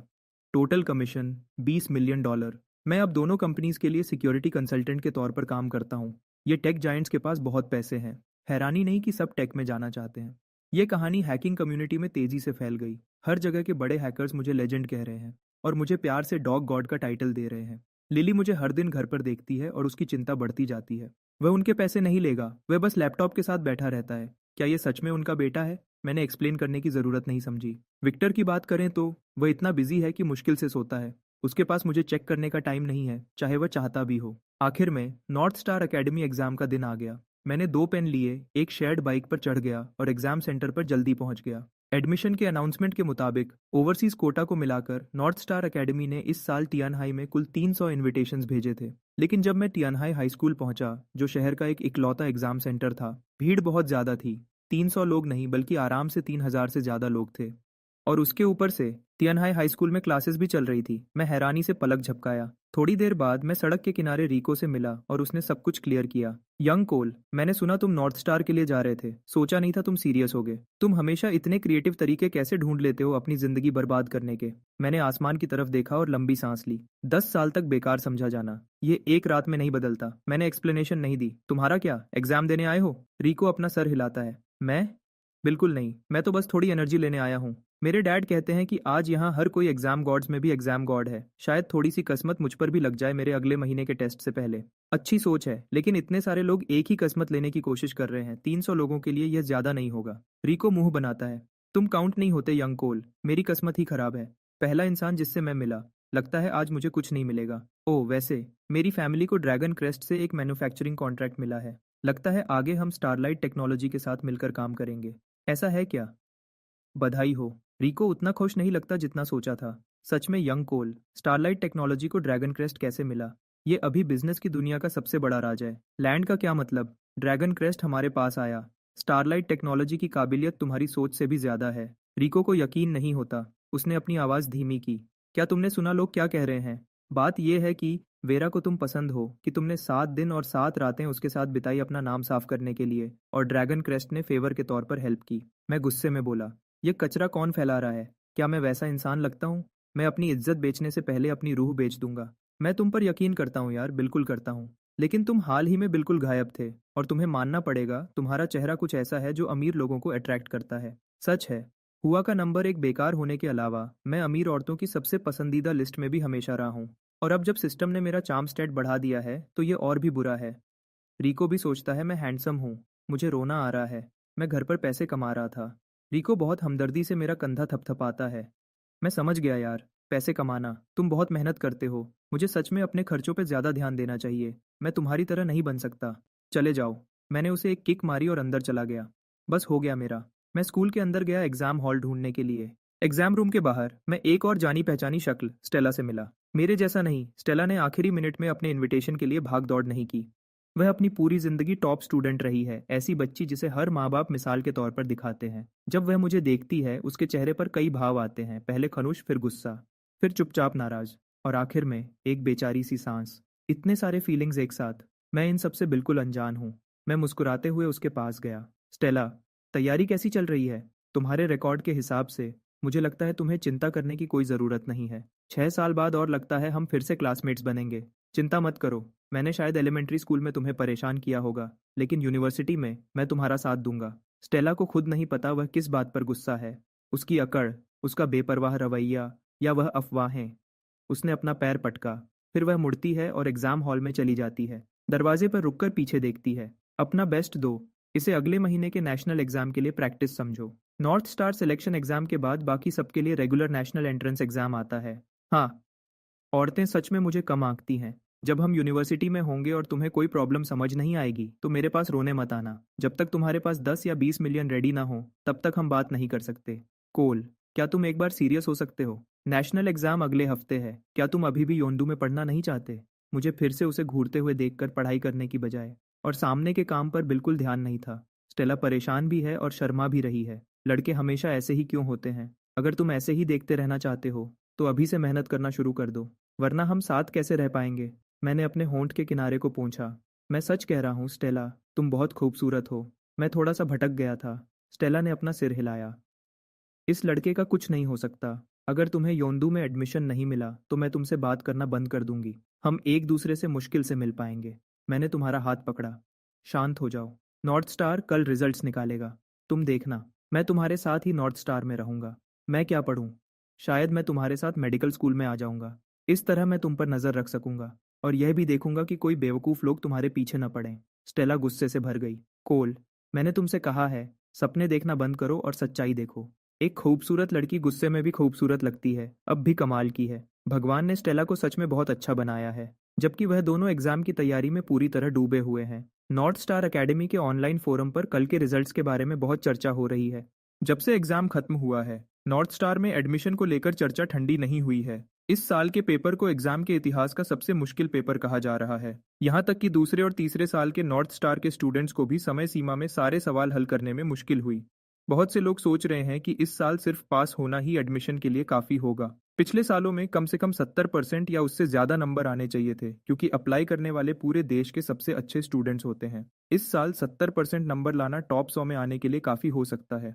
पिछले किसी भी साल में 80% नंबर लाने वाला स्कॉलर प्रोडिजी बनने का पक्का दावेदार होता। और 90% या उससे ज्यादा नंबर की बात करें तो सबका कहना है कि इस साल कोई भी स्टूडेंट इतने नंबर नहीं ला सकता। ये मुश्किल जानबूझकर रखी गई थी। नॉर्थ स्टार ने इसे ऐसे ही बनाया था। बढ़ते हुए सख्त कंपटीशन के दौर में वह सच में होशियार लोगों को ढूंढना चाहते थे, ये देखने के लिए कि अगली पीढ़ी कितनी आगे जा सकती है। इतनी ज्यादा मुश्किल की वजह से सब ध्यान से देख रहे हैं कि इस साल का स्कॉलर प्रोडिजी कौन होगा। फोरम के मॉडरेटर ने एक पोस्ट में साफ साफ लिखा, इस साल का स्कॉलर प्रोडिजी नॉर्थ स्टार के इतिहास का सबसे खास स्कॉलर प्रोडिजी होगा, बिना किसी शक के। इतने बड़े शोर शराबे के साथ सब बहुत उत्सुकता से इंतजार कर रहे हैं। सबसे अच्छे स्टूडेंट्स जो पूरे देश के होशियार उम्मीदवार हैं, हर तरफ से मीडिया उनके पीछे पड़ी है। सिर्फ स्टेला ही है जिसे कोई भी ढूंढ नहीं पाया है। तियानहाई की प्रेस सोच भी नहीं सकती थी कि जिस इंसान को वह ढूंढ रहे हैं वह हर दिन मुझे पढ़ाने में बिता रही है और इंटरव्यूज के लिए उसके पास बिल्कुल टाइम नहीं है। अरे, क्या टीएन हाई का एक स्टूडेंट नहीं था जिसने एग्जाम जल्दी दे दिया था, कहा था कि पेपर आसान था और बोला था कि उसके पूरे नंबर आए हैं? क्या वह सच में स्कॉलर प्रोडिजी हो सकता है? ऊपर वाले ने ज्यादा पी ली है। उसे छोड़ो, मैं जानता हूँ वह कौन है। वह टियान हाई का मशहूर आवारा है जिसने अपनी जिंदगी में कभी पढ़ाई नहीं की। उसने उस इनविटेशन के लिए पैसे दिए होंगे। स्कॉलर प्रोडिजी, मजाक मत करो। अंदाजा लगाना बंद करो। हम सबको कल पता चल जाएगा। इंटरनेट पर आग लगी हुई है। मेरी दुनिया में सब कुछ शांत है। क्या बात करनी है? मैंने मैथ सॉल्वर कार्ड यूज किया था। पूरे नंबर आना तो पक्का था। अगर इसके बाद भी मैं स्कॉलर प्रोडिजी का टाइटल नहीं ले पाता तो सिस्टम को मुझे एक बड़ा रिफंड देना पड़ता। वह उस सब की बेइज्जती होती जो इस बेकार सिस्टम ने मुझ में बदला था। क्योंकि स्टेला आज अपने रिजल्ट्स देखने में बिजी है, उसने मुझे छुट्टी दी है। इसका मतलब है कि मैं देर तक सो सकता हूँ। मैं सोच रहा हूँ कि उसका चेहरा कैसा होगा जब वह उस लिस्ट में मेरा नाम देखेगी। बधाई हो होस्ट, मेन क्वेस्ट पूरा करने के लिए। हर सब्जेक्ट में पूरे नंबर। नॉर्थ स्टार एकेडमी में एडमिशन मिल गया। सारे इनाम दे दिए गए हैं। अब हुआ कि सबसे बड़े शिक्षा संस्थान में शामिल हो जाओ और अपनी नई कहानी शुरू करो। सिस्टम की आवाज ही मुझे जगाती है। मैं उठकर बैठ गया और मैंने डैशबोर्ड खोला। Host, coal. Manufacturing level 2। Prestige 10,500। दौलत 28.6, 2 मिलियन। दिखावट 90। Basic science stats, math 61, physics 60, chemistry 60, biology 60, computing 61, which 100। 10,000 से ज़्यादा प्रेस्टीज पॉइंट्स। मैं बहुत खुश हूँ। मेन क्वेस्ट हमेशा काम आते हैं। एक एग्जाम, 10,000 प्रेस्टीज पॉइंट्स। ये 10 पूरे पॉइंट्स हैं जिन्हें मैं अपने बेसिक साइंस स्टैट्स में बांट सकता हूँ। ऐसे ही कुछ और बार, और मुझे कोई रोक नहीं पाएगा। खुशी थोड़ी कम हुई और एक ख्याल आया।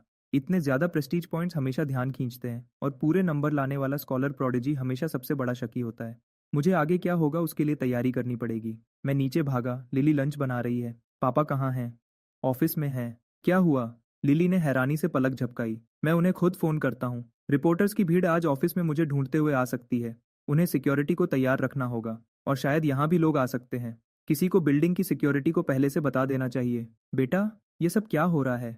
लिली की दिल की धड़कन तेज हो गई। मैंने उसे देखकर मुस्कुराया। माँ, क्या तुम भूल गई? आज नॉर्थ स्टार अपने रिजल्ट्स निकालेगा। लगता तो ऐसा ही है, लेकिन इसका हमसे क्या लेना देना? लिली को कुछ समझ नहीं आया।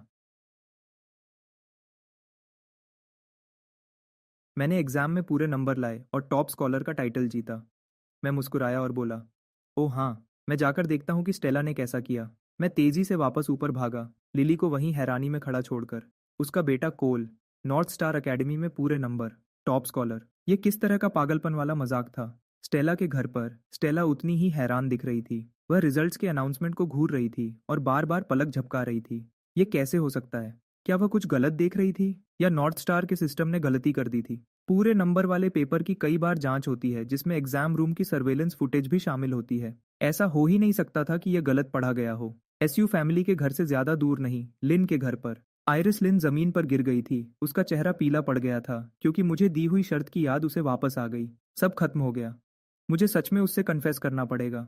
क्या इससे वह बुरी लड़की नहीं बन जाएगी जो अपनी सबसे अच्छी दोस्त के लड़के को छीन लेती है? कोल कितना बुरा लड़का था। विक्टर बोर्ड मीटिंग के बीच में था। वह उस पैटेंट मैनेजमेंट कंपनी पर बात कर रहे थे जो मैंने सुझाई थी। तभी मीडिया की एक भीड़ कंपनी की लॉबी में आ गई। यहाँ तक कि टीएन हाई टीवी ने भी अपनी टीम भेजी थी। लॉबी लगभग बंद हो गई थी। उन्होंने कहा कि वह सब आपका इंटरव्यू लेने आए हैं सर। कुछ लोग एक्सक्लूसिव इंटरव्यूज के लिए जोर दे रहे थे। हम उन्हें रोक नहीं पाए। ये सब क्या हो रहा था? लेकिन उसके दिमाग में तुरंत कुछ क्लिक हुआ और उसका चेहरा बदल गया। क्या ग्राफीन बैटरी लीक हो गई थी? लेकिन वह अभी भी लैब में थी। सेफ्टी टेस्टिंग भी पूरी नहीं हुई थी। डिवाइस में लगाना तो दूर की बात थी। ड्रैगन क्रेस्ट ऐसे खुद को सामने नहीं लाएंगे, है ना? रिपोर्टर्स अभी नीचे जमा हैं और कह रहे हैं कि जब तक वह आपसे मिल नहीं लेते तब तक नहीं जाएंगे सर। इंटरव्यू के इंतजाम पक्के करो और उन्हें पहले रिसेप्शन रूम में इंतजार करने को कहो। वह असल में किस बारे में बात करना चाहते हैं? स्टारलाइट टेक्नोलॉजी अभी अभी बैंक्रप्सी से बची है। हमारी तरफ से रिपोर्ट करने के लिए शायद ही कुछ है। नीचे बहुत शोर शराबा है। मैं आपको बताने के लिए जल्दी से ऊपर आया। मुझे पूरी बात समझ नहीं आई। लगता है ये यंग मास्टर कोल के बारे में है। यंग मास्टर कोल के टॉप स्कॉलर बनने के बारे में कुछ? क्या? विक्टर और उस कॉन्फ्रेंस रूम में हर इंसान होंग को घूरने लगा। होंग? कौन सा टॉप स्कॉलर? विक्टर की आवाज़ थोड़ी लड़खड़ा गई। मेरा वह आवारा बेटा, क्या वह सच बोल रहा था? कसम से, उसे सच में नॉर्थ स्टार एकेडमी में एडमिशन मिल गया और वह भी टॉप स्कॉलर के रूप में। मिस्टर गू, हम अभी चेक क्यों नहीं कर लेते?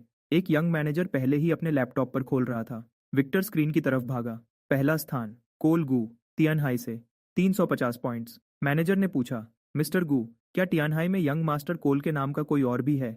यह सच में यंग मास्टर कोल ही है, एक और भरोसेमंद सहायक ने कहा। जब मैं एडमिशन टिकट्स लेने गया था तो उसका ही नाम था और क्योंकि हमने देर से रजिस्टर किया था उसका एग्जाम नंबर लिस्ट में पीछे की तरफ था। विक्टर ने अपना सिर पीछे किया और जोर से हंसा। मैं जानता था कि कोल मुझे निराश नहीं करेगा और न ही स्टार एकेडमी को। वह इसे आसान बना देता है। बधाई हो, यंग मास्टर कोल को टॉप स्कॉलर घोषित किया गया है। अब उसके लिए आसमान भी कम है। बधाई हो मिस्टर गू, कितनी अच्छी खबर है। यंग मास्टर कोल के लिए चीयर्स, लिस्ट में सबसे ऊपर। मिस्टर गू, इस पर तो पार्टी बनती है। हाँ, मैं बहुत खुश हूँ। हाँ, हम पार्टी कर रहे हैं। होंग, सबको बता दो, हम अपने बेटे के नॉर्थ स्टार एकेडमी में एडमिशन का जश्न मना रहे हैं। स्टारलाइट टेक्नोलॉजी के सभी एम्प्लॉयज़ को 3 दिन की छुट्टी डबल सैलरी के साथ मिलेगी और सबको इस महीने 20% परफॉर्मेंस बोनस मिलेगा। होंग खुशी से चमक उठा। मिस्टर गू जिंदाबाद। ड्रैगन क्रेस्ट के साथ पार्टनरशिप से पूरी इंडस्ट्री को जलन हो रही थी, लेकिन सिर्फ स्टारलाइट टेक्नोलॉजी के लोग ही जानते थे कि हाल ही में काम का बोझ कितना ज्यादा था। 3 एक्स्ट्रा दिन की छुट्टी लंबे सूखे के बाद बारिश जैसा लगा। मिस्टर गू, ड्रैगन क्रेस्ट प्रोजेक्ट के टाइम पर बहुत जोर दे रहा है। क्या 3 दिन ज्यादा नहीं है? सब ठीक है। विक्टर ने बिना सोचे उसे टाल दिया। मैं वेरा के साथ इसे संभाल लूंगा।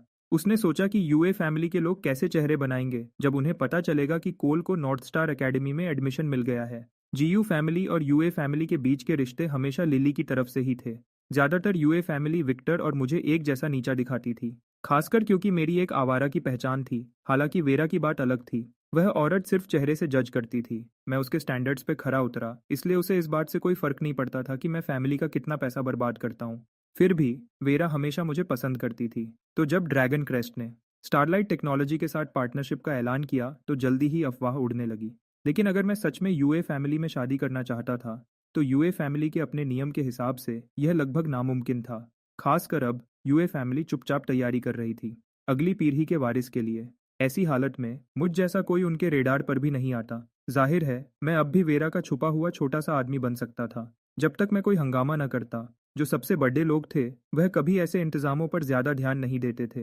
विक्टर पहले ही सोच रहा था मेरी नॉर्थ स्टार में एडमिशन की खबर वेरा को खुद मिलकर बताने का, लेकिन वेरा को पहले से पता था। उसने उस लड्ढके के बारे में सोचा जो हर बार मिलने पर उसके पीछे पीछे घूमता था, उसकी तारीफ करता था, उसे खुश रखता था और फिर जेब खर्च मांगता था। और फिर भी वह यहाँ था, सच में नॉर्थ स्टार एकेडमी में एडमिशन ले रहा था। ये सब अजीब लग रहा था। शुरू में जो गर्व और खुशी थी वह चली गई और वेरा के होंठों पर एक मजेदार मुस्कान आ गई। एक परफेक्ट स्कोर वाला सबसे अच्छा स्टूडेंट उस एग्जाम में, जिसे सब नॉर्थ स्टार के इतिहास का सबसे मुश्किल एग्जाम कहते थे और फिर भी हुआ का सबसे बदनाम बेकार लड्ढका।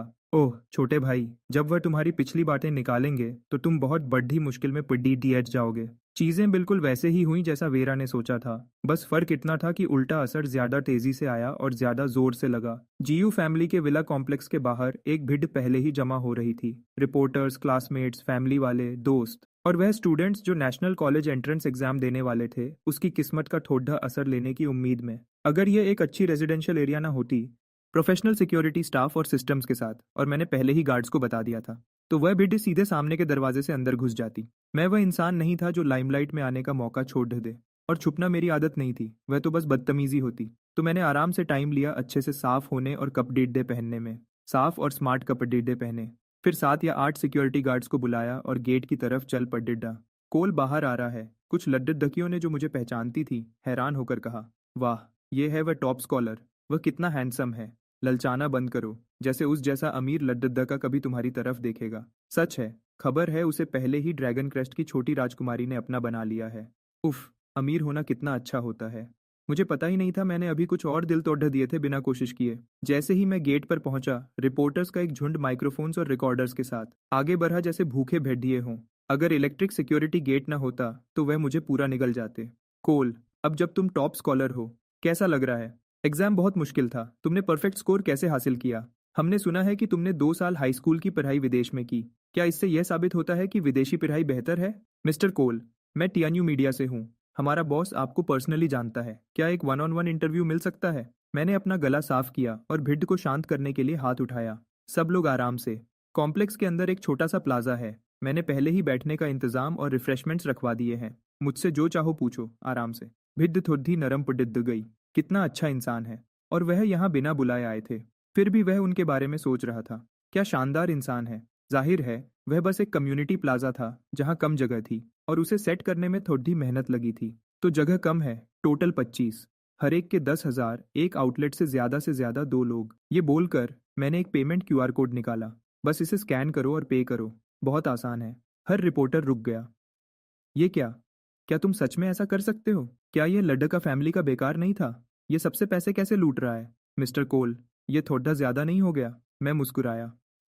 नॉर्थ स्टार एकेडमी के टॉप स्कॉलर का पहला पब्लिक इंटरव्यू, और मैं सिर्फ 10,000 ले रहा हूँ। ये तो लगभग मुफ्त में देना हुआ। अगर लोगों को पता चला कि मैंने इतने कम पैसे लिए तो वह कहेंगे कि मैं सच में बेकार हूँ। तो जल्दी करो, सिर्फ 25 जगह हैं। जिसे दिलचस्पी नहीं है वह जा सकता है। एक रिपोर्टर जो लग रहा था कि वह कोई छोटा कंटेंट अकाउंट चलाता है, गुस्से से बोला, सच में? एक अमीर लड्डका हम सबको ऐसे लूट रहा है? ये तो हद है। चलो चलते हैं। किसे उसकी जरूरत है? मैं बस कुछ बनाकर लिख दूंगा। मैंने उसकी बात को अनसुना कर दिया। हाँ ठीक है, जो चाहो ऑनलाइन पोस्ट कर दो। मैं अभी तुम्हें रोक नहीं सकता, लेकिन बनाई हुई कहानियां ज्यादा देर तक ट्रैफिक नहीं लाती। अगर तुम्हें इस इंडस्ट्री में करियर बनाना है तो तुम्हें थोड़ी ईमानदारी चाहिए, है ना? कब तक झूठ सच का मुकाबला कर सकता है? मैं फिर से बोलता हूँ, यह नॉर्थ स्टार एकेडमी के टॉप स्कॉलर का पहला पब्लिक प्रेस इवेंट है। अगर ये छूट गया तो फिर कभी नहीं मिलेगा। बेडी आउटलेट समझ गए कि मैं क्या कह रहा था। फोन्स निकल चुके थे, बजट्स अप्रूव हो रहे थे। कुछ रिपोर्टर्स ने तो खुद ही पैसे दिए और स्कैन करना शुरू कर दिया। एक तगड़ीड़ा आदमी आगे बढ़ा और पहले स्कैन किया। ये भिड्ड देखकर मेरे दिमाग में कुछ आया। मुझे पहले मार्केट रिसर्च करना चाहिए था। ये डील शायद सस्ती पीडीडीएच रही है। जैसे ही सबको पता चला कि 25 सीट सबके लिए काफी नहीं है, भिड्डी और पागल हो गई। नॉर्थ स्टार के सबसे मुश्किल एग्जाम के इतिहास का टॉप स्कॉलर, तियानहाई का पहला, और ये उसका पहला पब्लिक प्रेस सेशन था। अगर ये छूट गया तो कोई भी पैसा इसे वापस नहीं ला सकता।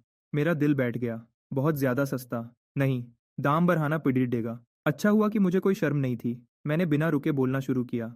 सबकी इतनी दिलचस्पी देखकर मैं सच में खुश हूँ। तो ये है एक छोटा सा बोनस ऑफर। एक्स्ट्रा $20,000 के लिए आप सेशन के दौरान लाइव स्ट्रीम कर सकते हैं। Guaranteed front row access traffic की सबसे पहली और असली वेव के लिए। बिड्ड चुप हो गई। तो 10,000 में लाइव स्ट्रीम भी नहीं मिलेगा? ये लड्ढका कितना बेशर्म है। और फिर भी मेरे मौके पर दाम बढ़ाने के बावजूद किसी के पास कोई असली ताकत नहीं थी। वह चुपके से स्ट्रीम नहीं कर सकते थे, है ना? क्या वह सिक्योरिटी गार्ड सच में हाथ उठाएंगे? अपने अकाउंट में लाखों रुपए आते देखकर मैं काफी खुश था। छोटा फायदा भी फायदा ही होता है। जिस पल वह सिस्टम लोड हुआ, मेरी किस्मत लिख दी गई थी। एक जिंदगी जिसमें शोहरत और पैसा चाहिए था, क्योंकि यह अजीब सिस्टम सिर्फ उसी पर चलता था। जब वह छोटे प्लाजा पर पहुंचे, रिपोर्टर्स के चेहरे और भी उतर गए। बैठने के लिए प्लास्टिक के स्टूल थे। रिफ्रेशमेंट्स में बॉटल्ड पानी और जग में चाय थी। क्या इस पूरे इंतजाम पर 500 से ज्यादा खर्च हुआ होगा? यह तो खुलेआम लूट थी। मुझे इस बात की परवाह नहीं थी कि वह क्या सोचते हैं। मैंने माइक पकड़ लीधा। एक पैटियो अम्ब्रेला के नीचे रखे सोफा पर बैठ गया और बोला, मुझे यकीन है कि आप में से कोई भी टाइम बर्बाद नहीं करना चाहता। हर आउटलेट से एक सवाल, दोबारा नहीं। चलो इसे 30 मिनट्स में खत्म करते हैं। ये क्या बकवास है? एक सवाल के 30,000। आपस में बात कर लो, पहले कोऑर्डिनेट कर लो। हम 10 मिनट्स में शुरू करेंगे। हर रिपोर्टर गुस्से में था। इस वक्त कोई भी अपनी जगह बर्बाद नहीं करने वाला था यह पूछकर कि कैसा लगा या कैसे तैयारी की। छोटे स्टूडेंट्स के लिए कोई सलाह या कॉलेज में क्या पढ़ना चाहते हो, वह सवाल अब बेकार थे। एक जगह के 30,000। अगर तुमने कुछ धमाकेदार नहीं पूछा तो तुम बस पैसे फेंक रहे होगे। जैसे ही टाइम खत्म हुआ, एक गुस्से में लाल चेहरे वाली फीमेल रिपोर्टर खड्डिधी हो गई। कोल, जो मैंने जाना है, तुम्हारे ग्रेड्स हमेशा एवरेज थे मिडिल स्कूल से लेकर हाई स्कूल तक, और अब तुम परफेक्ट स्कोर के साथ टॉप स्कॉलर हो। क्या तुमने ये रिजल्ट गलत तरीके से हासिल किया? मैं लगभग हंस पिड़िडिडा। सीधे मुद्दे पर आ गए, है ना? नहीं, सबने पलक झपकाई। बस इतना ही? कोई और बात नहीं कोल, तुम्हारे सवाल का जवाब मिल गया। मैंने उसे बीच में ही रोका। अगला। एक घनी दाढ़ी वाला रिपोर्टर खड्डिद्दा हुआ। ड्रैगन क्रेस्ट के नॉर्थ स्टार एकेडमी के साथ हमेशा से अच्छे रिश्ते रहे हैं। तुम्हारी फैमिली ने अभी ड्रैगन क्रेस्ट के साथ एक डील की है और अब तुम टॉप स्कॉलर हो। तुम इस बारे में क्या कहते हो? मुझे इन दो चीज़ों में कोई कनेक्शन नहीं दिखता। अगर तुम कुछ कहना चाहते हो तो सीधे बोलो, लेकिन तुम्हारा सवाल हो गया। अगला। कोल, क्या तुम टॉप स्कॉलर बने ड्रैगन क्रेस्ट के कनेक्शंस का इस्तेमाल करके, ताकि नॉर्थ स्टार तुम्हें पिछले दरवाजे से अंदर आने दे?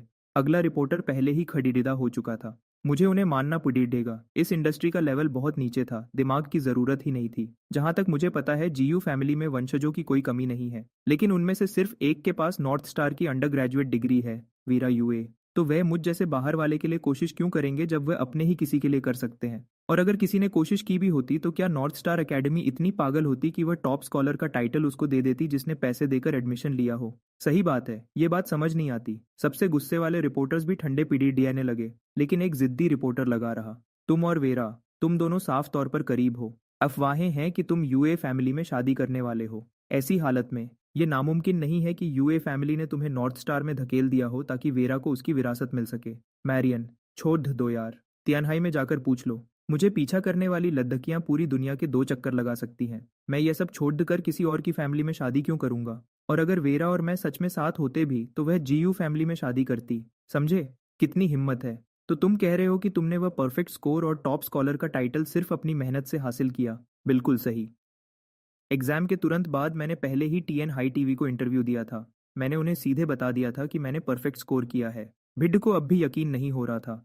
कोल, मुझे पक्की खबर मिली है कि तुम आईलाई ग्रुप के डॉक्टर जांग ताओ के बहुत करीब हो। सब जानते हैं कि डॉक्टर जांग ताओ की डोमेस्टिक इंटरनेट की दुनिया में क्या जगह है। वह एलीट हैकर्स की एक फौज को कंट्रोल करते हैं। क्या उन्होंने तुम्हारे लिए नॉर्थ स्टार का एग्जाम पेपर चुराया? मैंने एक लंबी सांस लेकर अपना सर हिलाया। मैं माफ करने वाला इंसान हूँ, मुझ पर कीचड़ डेशे उछालो।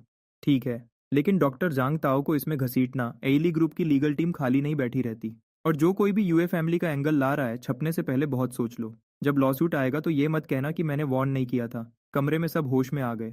वह जो कुछ भी पूछ रहे थे वह सब बस अंदाजा और साजिश की बातें थी। मैंने उन्हें इतना भड़धका दिया था कि उन्होंने सब कुछ जोर से बोल दिया। उनमें से कुछ अब भी लाइव स्ट्रीम कर रहे थे। यह मामला खराब हो सकता था। कोल, क्योंकि तुमने परफेक्ट स्कोर किया है, क्या तुम हमें वह सवाल समझा सकते हो जिसमें नेचुरल नंबर्स का जोड़ -1/12 के बराबर आता है? चलो आखिर एक सवाल जो कोई कॉन्स्पिरेसी थ्योरी नहीं है। तुम सबने ऑफिशियल सॉल्यूशन तो देखा ही होगा, है ना? अब मेरे समझाने से कुछ साबित नहीं होगा। रामानुजन सच में एक जीनियस था। सिर्फ वही इतनी अच्छी चीज सोच सकता था। आखिरी फिजिक्स का सवाल काइनेटिक थ्योरी ऑफ गैसेस पर था, जो यूनिवर्सिटी लेवल का टॉपिक है। तुमने उसका जवाब कैसे दिया?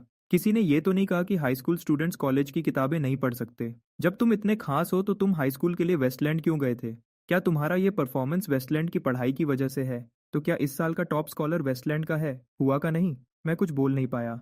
हुआ के प्रेस वाले हमेशा हैरान करते हैं। मैंने खुद को शांत रखा, अपना सर हिलाया और मुस्कुराया। मैंने परफेक्ट स्कोर किया क्योंकि मैं कोलगू हूँ। इसका इससे कोई लेना देना नहीं कि मैंने कहाँ पढ़ाई की। मैं टीएन हाई में भी इतना ही अच्छा स्कोर करता। बाहर जाना मेरी अपनी वजह थी। बताना चाहोगे? किसी ने तुरंत पूछा। मुझे कोई दिक्कत नहीं थी। मुझे एक लड़की से प्यार हो गया था। तुम सब जानते हो मैं लड़कियों में कितना पॉपुलर हूँ। मुझे डर था कि उसे भी मुझसे प्यार हो जाएगा और एक रिश्ता उसकी पढ़ाई खराब कर देगा, तो उसके लिए मैंने मुश्किल फैसला लिया और चला गया। मैं बस उसे ध्यान देने के लिए जगह देना चाहता था। यही एक तरीका था जिससे हम दोनों का एक अच्छा फ्यूचर होता। क्या तुम हमें बता सकते हो वह कौन है? क्या वह अगले हफ्ते नेशनल एग्जाम दे रही है या उसे भी नॉर्थ स्टार में एडमिशन मिल गया है? माफ करना, तुमने अपनी हद से ज्यादा पूछ लिया। अगला। और बस ऐसे ही प्रेस सेशन खत्म हो गया। मैं बिना किसी फिक्र के घर चला गया। रिपोर्टर्स को सिक्योरिटी ने कॉम्प्लेक्स से बाहर निकाल दिया, लेकिन इसका मतलब ये नहीं था कि उनका काम खत्म हो गया, बल्कि यह तो अभी शुरू हुआ था।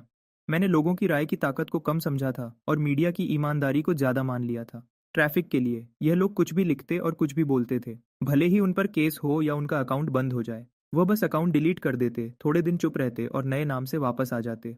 जैसे ही प्रेस सेशन की फुटेज ऑनलाइन फैली, एक एक करके नाम ट्रेंड करने लगे। मेरा backdoor deal, Dragon Crest Group, Yue family, Vera Yue, Tianhai का top scholar, North Star Academy की ईमानदारी पर सवाल। जबकि मैंने उस सेशन में बार बार कहा था कि मैंने अपना परफेक्ट स्कोर अपनी मेहनत से हासिल किया है। लोग अब भी बिना वजह की कॉन्स्पिरेसी थ्योरीज को ज़्यादा पसंद करते हैं।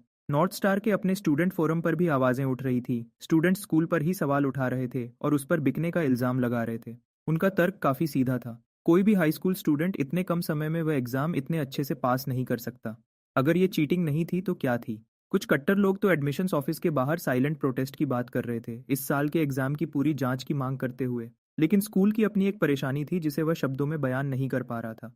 सोचो तो, एक टॉप स्कॉलर, एक परफेक्ट स्कोर वाला पेपर, तो वह हर डिटेल को अच्छे से देखते ही है। अगर कोई भी गड़बड़ होती तो वह इसे कभी पब्लिक नहीं करते। लेकिन नॉर्थ स्टार का ऑफिशियल बयान शोर में तुरंत दब गया। कुछ किया नहीं जा सकता था। परफेक्ट स्कोर पर यकीन करना बहुत मुश्किल था। जब कोई चीज़ सब उम्मीदों के खिलाफ होती है, लोग हमेशा किसी को दोष देने के लिए कुछ ढूंढते हैं। वीरा को ऑनलाइन सारी अफवाहों का पता चल गया था। लीगल डिपार्टमेंट ने तो यह भी पूछने आए थे कि क्या वह चाहती है कि वह कोई एक्शन ले।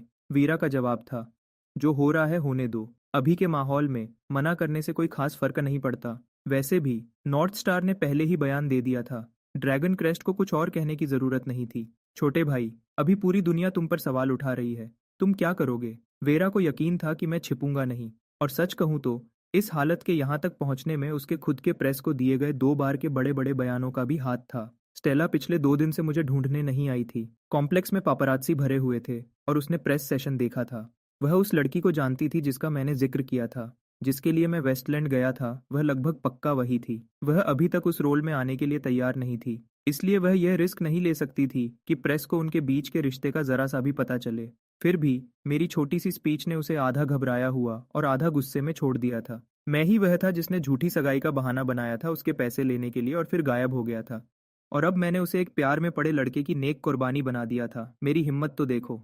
किसी भी गलत इरादे वाले से पकड़े जाने के डर से स्टेला ने आइरिस के घर में शरण ली थी। ऑनलाइन इल्जामों की बारिश देखकर स्टेला गुस्से में भी थी और परेशान भी। जरूर वह मुझ पर यकीन करना चाहती थी, लेकिन उसने खुद वही पेपर दिया था। उसने 276 स्कोर किया था, जो उसे पूरे देश में 5वें नंबर पर ले आया था। और मैंने 350 स्कोर किया था। यह सच में किसी फैंटेसी नॉवल की कहानी जैसा लग रहा था। आइरिस, मैं क्या करूं? सब कह रहे हैं कोल ने चीटिंग की है। स्टेला के पास अपनी बेस्ट फ्रेंड के अलावा और कोई नहीं था। आइरिस भी पिछले कुछ दिन से शांत नहीं थी, लेकिन वह चीज़ों को ज़्यादा साफ देख रही थी। जब नॉर्थ स्टार का ऑफिशियल बयान आया, वह समझ गई, चाहे कितना भी शोर हो, नतीजा बदलने वाला नहीं था। मैं टॉप स्कॉलर था। मुझे सच में नॉर्थ स्टार एकेडमी में एडमिशन मिल गया था, जिसका मतलब था उसे मुझसे कन्फेस करना पड़ेगा। क्या तुम उस पर यकीन करती हो? आइरिस ने पूछा। स्टेला हिचकिचाई। मुझे नहीं पता। आइरिस ने अलग तरीके से पूछा। स्टेला, मुझे बताओ, क्या तुम सच में कोल को पसंद करती हो? स्टेला का चेहरा तुरंत लाल हो गया। तुम ऐसे क्यों पूछ रही हो? मैंने तो खुद अभी तक यह नहीं सोचा। आइरिस को अपना जवाब मिल गया था। बचपन के प्यार, वह जो नुकसान कर सकते थे, वह कुछ और ही था। स्टेला जैसी सीधी लड़की कभी भी ज्यादा देर तक रोक नहीं पाती। अगर तुम उसे पसंद करती हो तो उस पर यकीन करो, बिना किसी शर्त के। वैसे भी तुमने नॉर्थ स्टार का बयान देखा। उन्होंने कहा कि एग्जाम में कोई गड़बड़ नहीं थी। स्टेला ने ध्यान से मेरे और मेरी पढ़ाई के बारे में सोचा। उसे याद आया, मैं बचपन में बहुत तेज था। मैं ही वह था जिसने उसे 1 से 4 तक नंबर्स लिखना सिखाया था। लेकिन बीच में कहीं मेरा स्कूल से पूरा इंटरेस्ट खत्म हो गया था। हर दिन मैं किसी न किसी चीज़ में बिजी रहता था। हमेशा विक्टर से पैसे निकालने के तरीके सोचता रहता था। धीरे धीरे खुद को एक बेकार इंसान की पहचान दिला दी थी। लेकिन बचपन में इतना तेज था, अगर मैं फिर से सीरियस हो जाता तो फिर से जीनियस बनना तो नॉर्मल बात थी। स्टेला ने चुपचाप वह वजह ढूंढ ली जिसकी उसे ज़रूरत थी। अब मैं समझ गई आइरिस। शुक्रिया। मैं कोल पर यकीन करती हूँ। उसे हमेशा गलत समझा गया है। वह बिल्कुल भी वैसा बेकार नहीं है जैसा सब उसे समझते हैं। आइरिस को साफ दिख रहा था, स्टेला पूरी तरह से उसके प्यार में पड़ चुकी थी।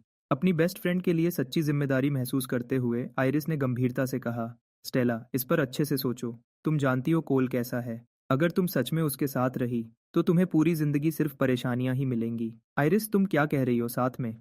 उसने तो अभी तक मुझसे कन्फेस भी नहीं किया। स्टेला का चेहरा फिर से लाल हो गया। सच है, मैंने कभी नहीं कहा कि मैं स्टेला को पसंद करता हूँ। प्यार करने की तो बात ही छोड़ दो। इसके बजाय मैंने उसे एक झूठी सगाई बेची और पैसे अपनी जेब में रख लिए।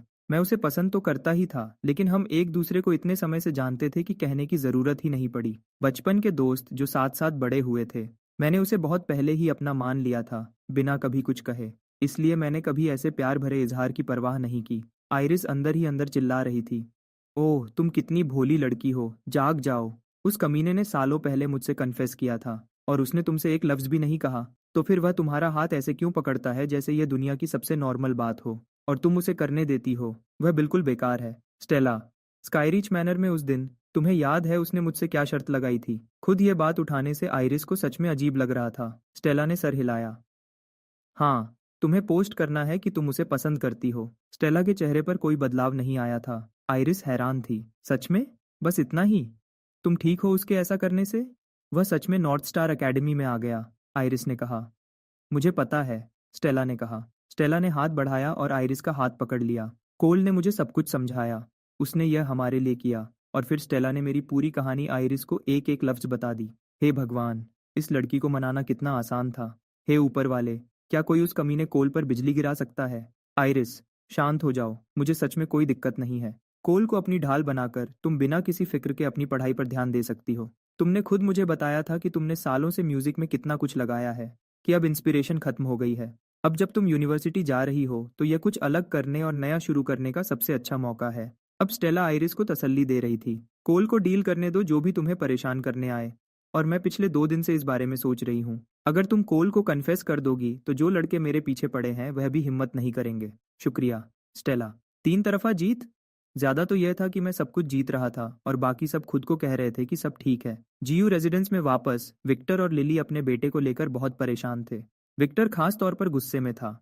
कंपनी में प्रेस के आने वाले दिन वह शुरू में गर्व से फूला नहीं समा रहा था, लेकिन उसके बाद जो तेज इल्जाम लगे उनसे बचना मुश्किल था। इस पूरे झमेले ने विक्टर का मूड खराब कर दिया था और उसे सबको छुट्टी देने का अफसोस होने लगा था। अब वह बस तुरंत ग्राफीन बैटरी लॉन्च करना चाहता था और पूरी दुनिया को बताना चाहता था, ये मेरे बेटे की बनाई हुई चीज है, वो कोई बेकार नहीं है। वो एक जनरेशन में एक बार आने वाला जीनियस है जो जब चलता है तो बिजली की तरह गिरता है। माँ पापा, मैं ठीक हूँ, दुनिया ऐसे ही चलती है। कभी कभी उन लोगों को खुद को साबित करना पड़ता है जिनसे कोई फर्क नहीं पड़ता।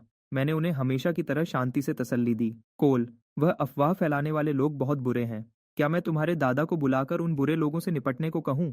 लिली हिचकिचाई, फिर बोली। स्टारलाइट का लगभग दिवालिया होना लिली को इतना परेशान नहीं कर पाया था, लेकिन अब उसका प्यारा बेटा जो अभी 18 साल का भी नहीं हुआ था, इल्जामों और बदनामी की लहर में डूब रहा था। यह वह बर्दाश्त नहीं कर सकती थी। मैं चौंक गया। माँ, कुछ गलत मत करो। दादा अब बूढ़े हो रहे हैं, उन्हें इतनी छोटी सी बात में मत घसीटो। वैसे भी आपके बेटे को पूरी जिंदगी गलत समझा गया है। मैं यह संभाल सकता हूँ। ये अलग है। पहले ये सिर्फ छोटे सर्कल में बातें थी।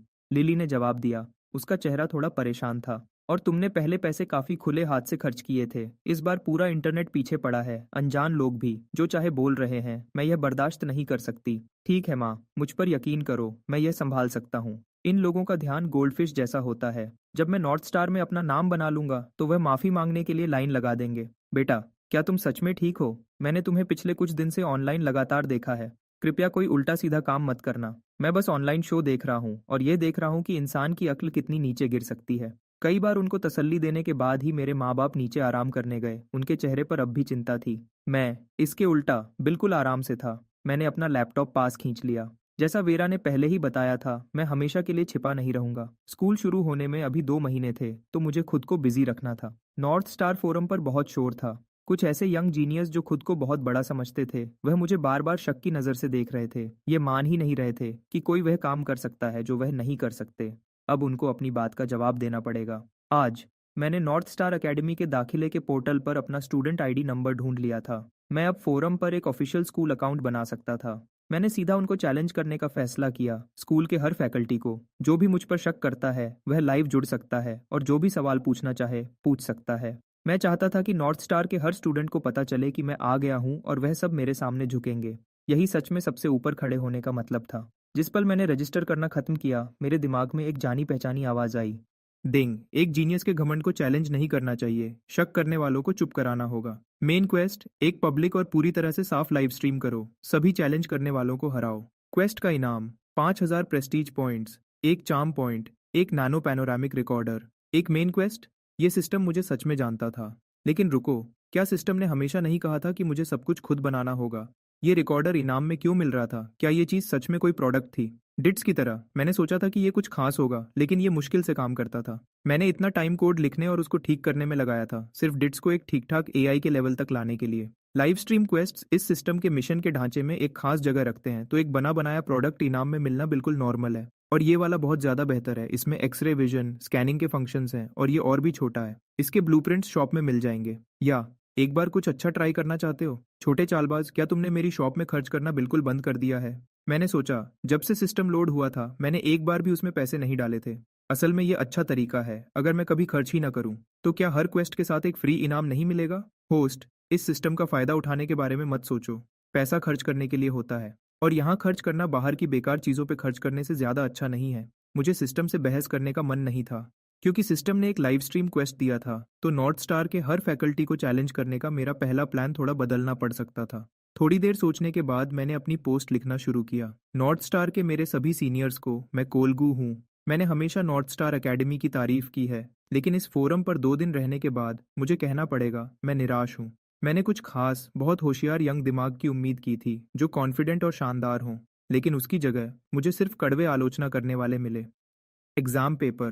क्या परफेक्ट स्कोर लाना सच में इतना मुश्किल था? वह दो फॉर्मूलाज, आउलर और रामानुजन ने उनको बहुत पहले ही सॉल्व कर दिया था।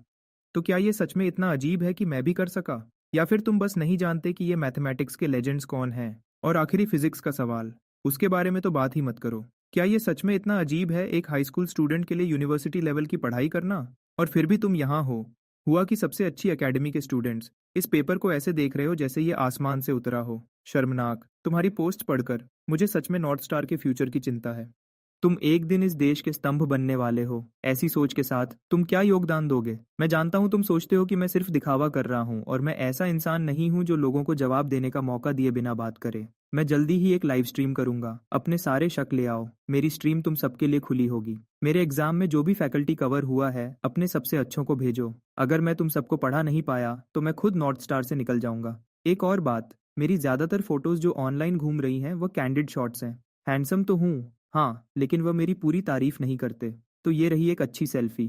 लेडीज, इसको सेव कर सकती हो, कोई पैसा नहीं लगेगा। और कोई भी सीनियर स्टूडेंट, जूनियर स्टूडेंट या फीमेल प्रोफेसर जो मुझे और अच्छी तरह जानना चाहती हैं, फॉलो बटन दबा दो। मैं यहीं रहूंगा। नॉर्मल दिखने वाले या कम अक्ल वाले अप्लाई ना करें। मुझे एक बार फिर कहने दो, मैं कोल गू हूँ। मैं सूरज और चांद को अपने हाथों में रखता हूँ और सितारों तक पहुँचता हूँ।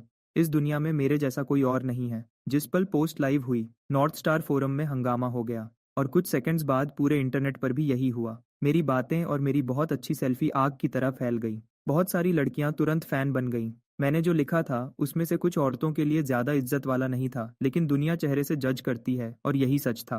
लोग हैरान रह गए। तो ये है नॉर्थ स्टार का टॉप स्कॉलर। सच में सबसे अलग। बिल्कुल हद हो गई। एक धोखेबाज ऐसे बातें कर रहा है। अगर हमने उसको उसकी जगह नहीं दिखाई, तो हमारे बारे में क्या कहा जाएगा नॉर्थ स्टार के बारे में? सच में भाई, जो भी ऐसी पोस्ट करता है, या तो उसके पीछे कोई बहुत बड़ा हाथ है, या फिर वह मौत को बुला रहा है। उसने तो अपना पूरा दाखिला दांव पे लगा दिया है। छोड़ो भी, ये सब दिखावा है। मैं एक पल के लिए भी नहीं मानता। और इस लड़के ने अपना पेपर जल्दी दे दिया था। जब उसने खत्म किया था, तब तो कोई जवाब देखकर कॉपी करने वाला भी इतनी जल्दी नहीं कर सकता था। कुछ तो गड़बड़ है। बिल्कुल सही। वह लाइव स्ट्रीम पर खुद को साबित करना चाहता है। मैं उसे चैलेंज करने के लिए वहीं रहूंगा। उसको दिखाऊंगा कि नॉर्थ स्टार का घमंड कैसा होता है। माफ करना, क्या किसी और को लगता है कि कोल बहुत हैंडसम है और उसका पर्सनल कांटेक्ट चाहिए? एक दोस्त के लिए पूछ रहा हूँ। यकीन नहीं होता। कोल तुम्हारे से किसी को, तुम्हारे साथ जो भी होगा तुम उसके लायक हो। स्टूडेंट्स के अलावा नॉर्थ स्टार के बड़े अफसर और कुछ खास प्रोफेसर्स भी बहुत गौर कर रहे थे। पोस्ट पढ़ने के बाद उन सब ने एक ही बात सोची, इस साल का टॉप स्कॉलर कुछ अलग ही है। नॉर्थ स्टार एकेडमी के प्रेसिडेंट, जो सबसे ज्यादा इज्जत वाले एरोडायनामिक्स एक्सपर्ट्स में से एक थे, और एक ड्यूअल एकेडमिशियन प्रेसिडेंट ली, पिछले कई दिनों से मेरी फाइल पढ़ रहे थे। उन्होंने उसको इतनी बार पढ़ा था कि गिनती नहीं कर सकते थे। ऐसा स्टूडेंट नॉर्थ स्टार में आ रहा है, तो चीजें बोरिंग नहीं होंगी। प्रेसिडेंट ली खुद ही मुस्कुराए, फिर फाइल उठाई और आखिरी पेज पर पलटा। एक पुराने बूढ़े चेहरे की तस्वीर थी। बूढ़ा वह, कौन जानता था कि तुम इतने इंटरेस्टिंग पोते को छिपा रहे थे। जब मैं उसको वैसा बना दूंगा जैसा वह बन सकता है तो मुझे हैरानी होगी कि क्या तुम्हारी फैमिली को उसको मुझसे दूर रखने का अफसोस होगा। वीरा ने सालों पहले नॉर्थ स्टार से ग्रेजुएशन कर ली थी और छोड़ दिया था, लेकिन वह अब भी कभी कभी फोरम चेक करती थी। तो उसने पोस्ट देखी जिस पर वह अपलोड हुई, भले ही उसने उम्मीद की थी कि मैं छिपूंगा नहीं। मेरा जवाब फिर भी इतना हैरान करने वाला था कि वह हैरान रह गई। जवानी का घमंड, दुनिया को ऐसे देखना जैसे वह उसकी हो, शायद यही जवानी का मतलब था। पोस्ट होने के बाद मैंने प्लानिंग पे ध्यान दिया कि स्ट्रीम कहाँ होस्ट करनी है, कौन सा प्लेटफॉर्म यूज करना है और कैसे ये पक्का करना है कि पूरा काम बिल्कुल खुला और धोखा प्रूफ हो। ये ऐसे सवाल थे जिनके सही जवाब चाहिए थे, वरना वह लोग मेरी जीत को कभी सच में नहीं मानते। और लाइव स्ट्रीमिंग अभी बहुत चल रही थी। एक टॉप स्कॉलर का लाइव आना बहुत पैसा कमा सकता था।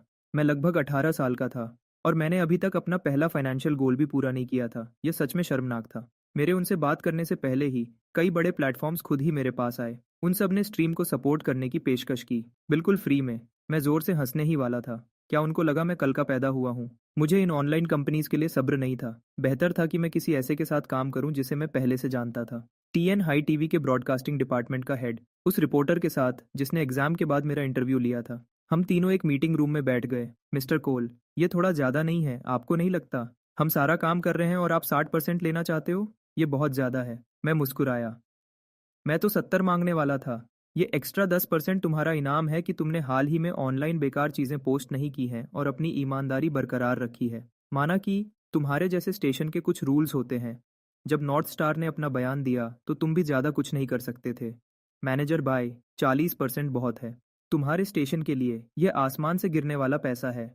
हो सकता है, लेकिन तुम्हें ज़्यादा हिस्सा लेते देखना मुझे ठीक नहीं लगता। 50-50, मैनेजर बाई ने कहा। मैंने कॉन्ट्रैक्ट उठाया और उसे रख दिया। मैं किसी और को ढूंढ लूंगा जो 30 लेगा। अलविदा। मिस्टर कोल, रुको, मैं साइन करूंगा। मैं मुस्कुराया और कॉन्ट्रैक्ट वापस टेबल पर फेंक दिया। मैं कल अपने लॉयर को यहाँ बुलाऊंगा ताकि डिटेल्स फाइनल कर सकें। टाइम कम है तो देर रात तक काम करना पड़ सकता है। वह 40% कितने का होगा यह पूरी तरह तुम पर है। और ये कहकर मैं चला गया। टीएनएचआई टीवी के साथ डील सीधी थी।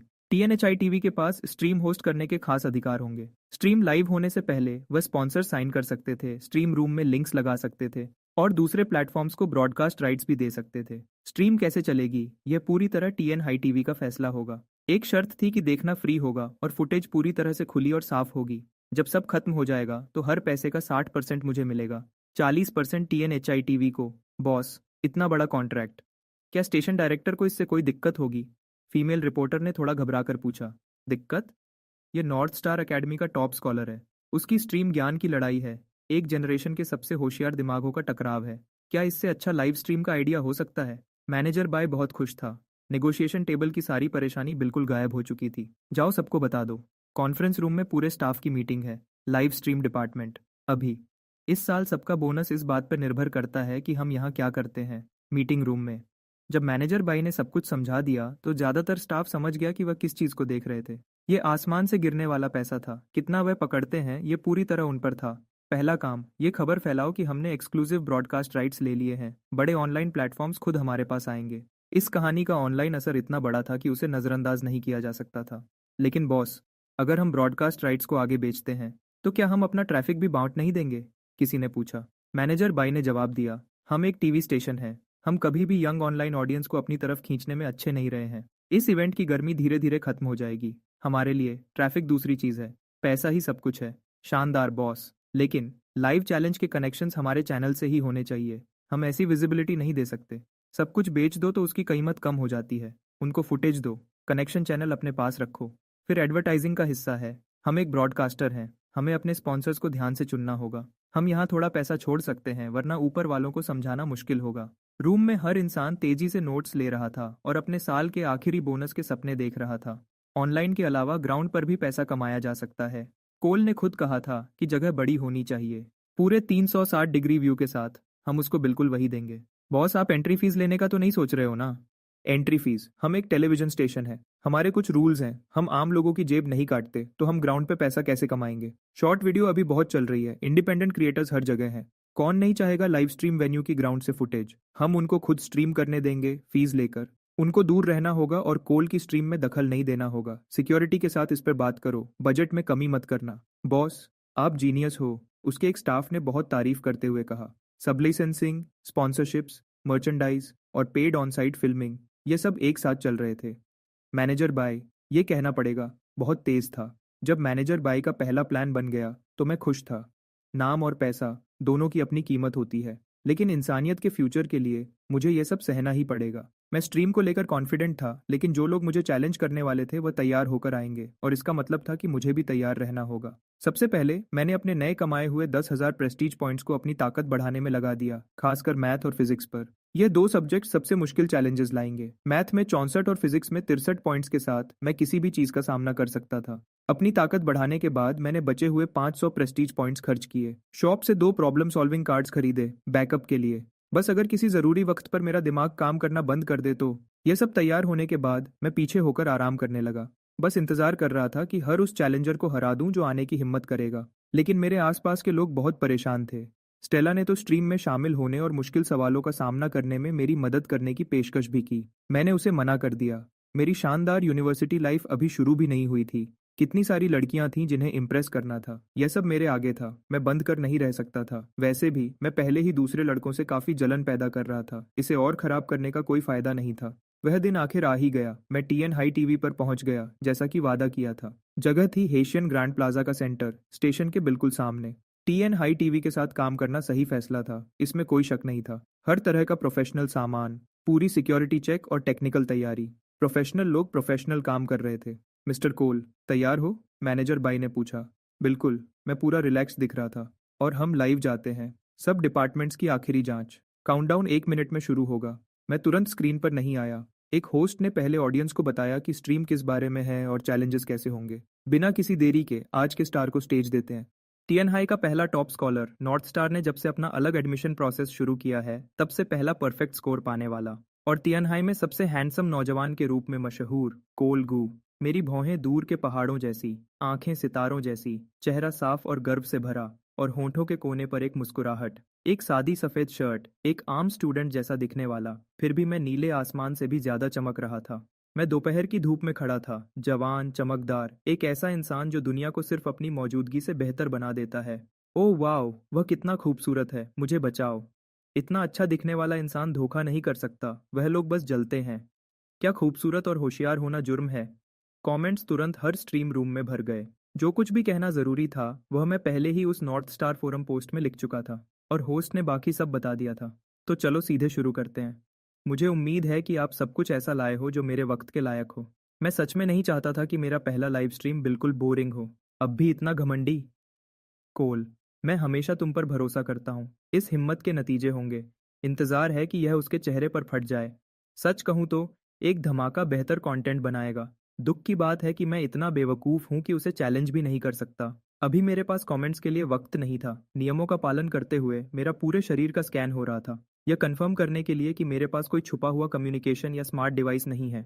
बिना किसी रुकावट के चेक पास करने के बाद मुझे आखिरकार डिट्स की ताकत का एहसास हुआ, क्योंकि उन स्कैनर्स में से कोई भी ये नहीं बता पाया कि मेरी उंगली में जो सादी सी अंगूठी थी उसमें एक सुपर एआई था। हालांकि डीआईटीएस की अभी की ताकत के साथ ये असली स्ट्रीम के दौरान ज्यादा मदद नहीं कर पाता। मैं बस इसे पहनने का आदी हो गया था। यदि ये एक सिस्टम क्रीचर था, इसे हमेशा पहने रहना चीजों को आसान बनाता था। ठीक है, हम स्ट्रीम से एक कमेंट चुनकर उसका जवाब देंगे। जो चाहो कहो, भेज दो।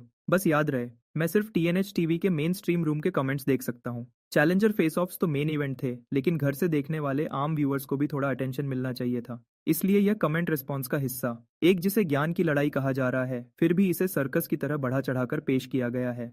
स्पॉन्सर्स, सब लाइसेंसिंग, सब कुछ। क्या मिस्टर कोल को सच में इतना पैसा पसंद है? क्या ये थोड़ा बेइज्जती वाला नहीं है? पता नहीं टीएन हाई टीवी ने ड्रॉ में गड़बड़ की थी या मेरी किस्मत ही खराब थी। इतने सारे तारीफ वाले कमेंट्स में से यही वाला चुना गया। मैंने अपना गला साफ किया। हाँ, मुझे पैसा चाहिए। सच कहूँ तो मैं चाहता हूँ कि दुनिया का हर डॉलर सीधा मेरे पास आए। मिस्टर कोल बहुत ईमानदार हैं, लेकिन कुछ सालों बाद आप समझोगे, हर पैसा जो मैं कमाऊंगा वह आखिरकार इस दुनिया में वापस आएगा और आप सब तक पहुंचेगा। मैं पैसा कमाता हूँ इंसानियत के फायदे के लिए, अपने फ्यूचर के दरवाजे खोलने के लिए। मिस्टर कोल शायद इतने भी ईमानदार नहीं है। आगे का रास्ता रिसर्च की तरफ जाता है, ये तो पक्का है। क्या आपको पता है रिसर्च कितनी महंगी होती है? क्या आपको पता है एक चिप बनाने में कितना खर्चा आता है? एक नई दवा मार्केट में लाने में, एक नया मटेरियल बनाने में, दुनिया के सबसे बेहतरीन दिमागों को अपने पास रखने के लिए। हम हर बार सरकार से भीख नहीं मांग सकते जब हमें कुछ काम करवाना हो। मुझे कभी दूसरों पर डिपेंड करने की आदत नहीं रही। मेरे पापा ने मुझे बचपन से सिखाया था, अपना पैसा खर्च करो या ज़्यादा से ज़्यादा अपने पापा का।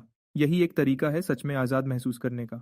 तो मुझे बताओ, हम जैसे लोगों में क्या गलत है? साइंटिस्ट्स जो इंसानियत के फ्यूचर के लिए लड़ते हैं, पैसा कमाते हैं, किसने डिसाइड किया कि हमें इजाज़त नहीं है? मिस्टर कोल को बातें करना ज़रूर आता है। हालांकि जो वह कहते हैं उसमें काफ़ी सच्चाई है, लेकिन आप अभी तक रिसर्चर नहीं हो, साइंटिस्ट तो दूर की बात है। ठीक है, हम और कमेंट्स बाद में लेंगे। अभी के लिए आज के पहले चैलेंजर का स्वागत करते हैं। हेलो कोल, मैं डोंगरी यूनिवर्सिटी से मैथमेटिक्स का डॉक्टरल कैंडिडेट हूँ। एक प्रॉब्लम है जो मैं आपसे डिस्कस करना चाहता हूँ।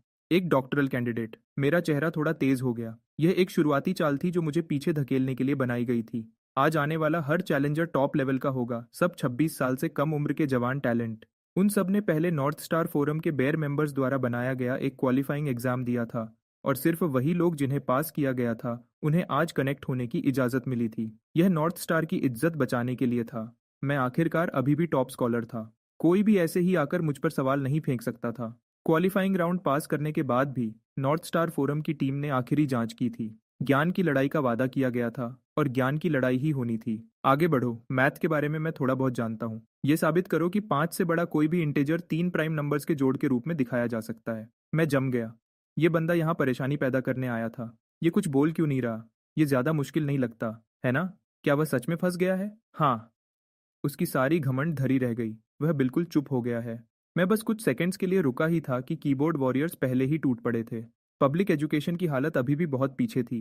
इतने सारे लोग गोल्डबर्ग्स कंजेक्चर को नहीं पहचान रहे थे और यह डॉक्टरल कैंडिडेट जानबूझकर चालाकी कर रहा था।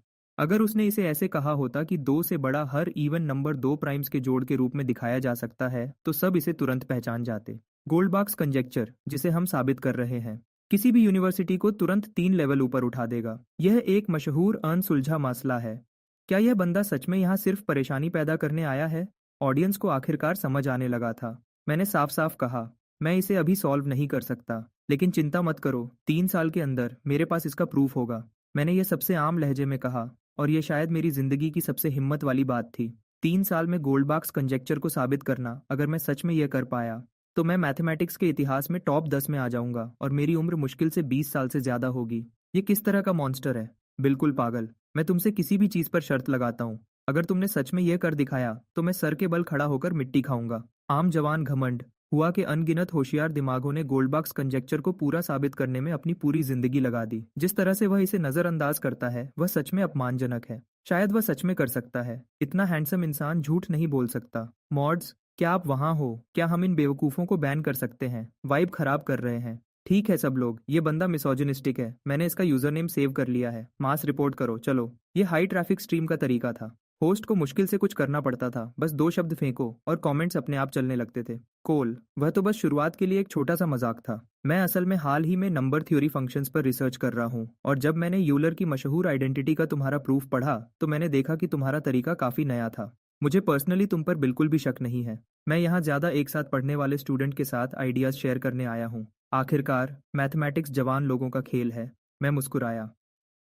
तुम्हें ये पहले बताना चाहिए था। मैंने सोचा तुम यहाँ लड़ाई शुरू करने आए हो। धन्यवाद सीनियर। आप क्या एक्सप्लोर करना चाहते हो? मेरे प्रूफ में थोड़ा अलग तरीका इस्तेमाल किया गया था, लेकिन सच कहूँ तो यूलर का असली प्रूफ पहले ही बहुत अच्छा और साफ है। मैं कहूँगा कि दोनों लगभग बराबर हैं। आपने टैंजेंट और कोटेंजेंट फंक्शंस की इन्फिनिट सीरीज शुरू की, फिर कोटेंजेंट सीरीज का इस्तेमाल करके प्रूफ पूरा किया।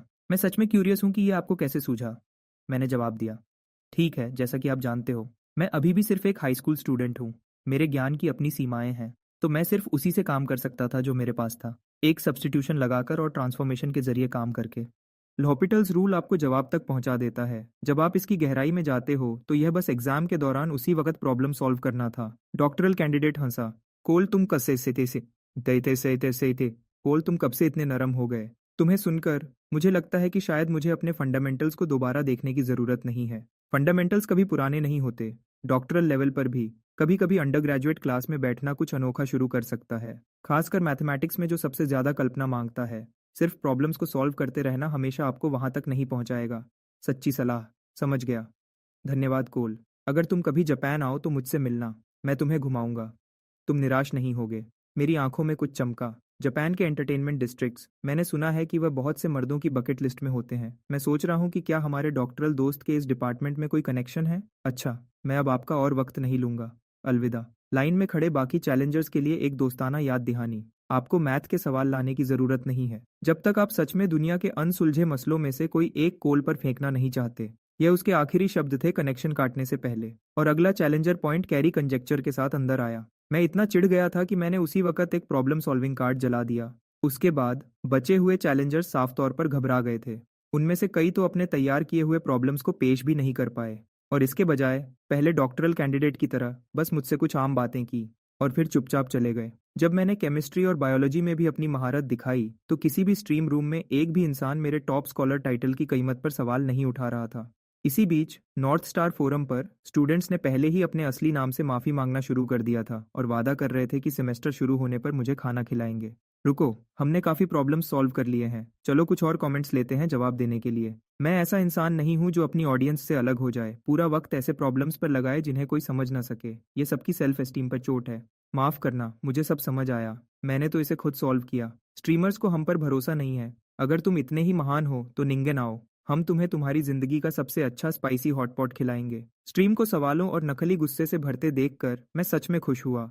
आम लोग हमेशा उन्हें ज्यादा एंटरटेनिंग होते हैं जिन्हें जीनियस कहा जाता है। Streamer streamer startled wild geese rise but cannot form their letters के बाद अगली लाइन क्या है? सर्च करना मना है। मैं इसे देखकर लगभग हंस पड़ा।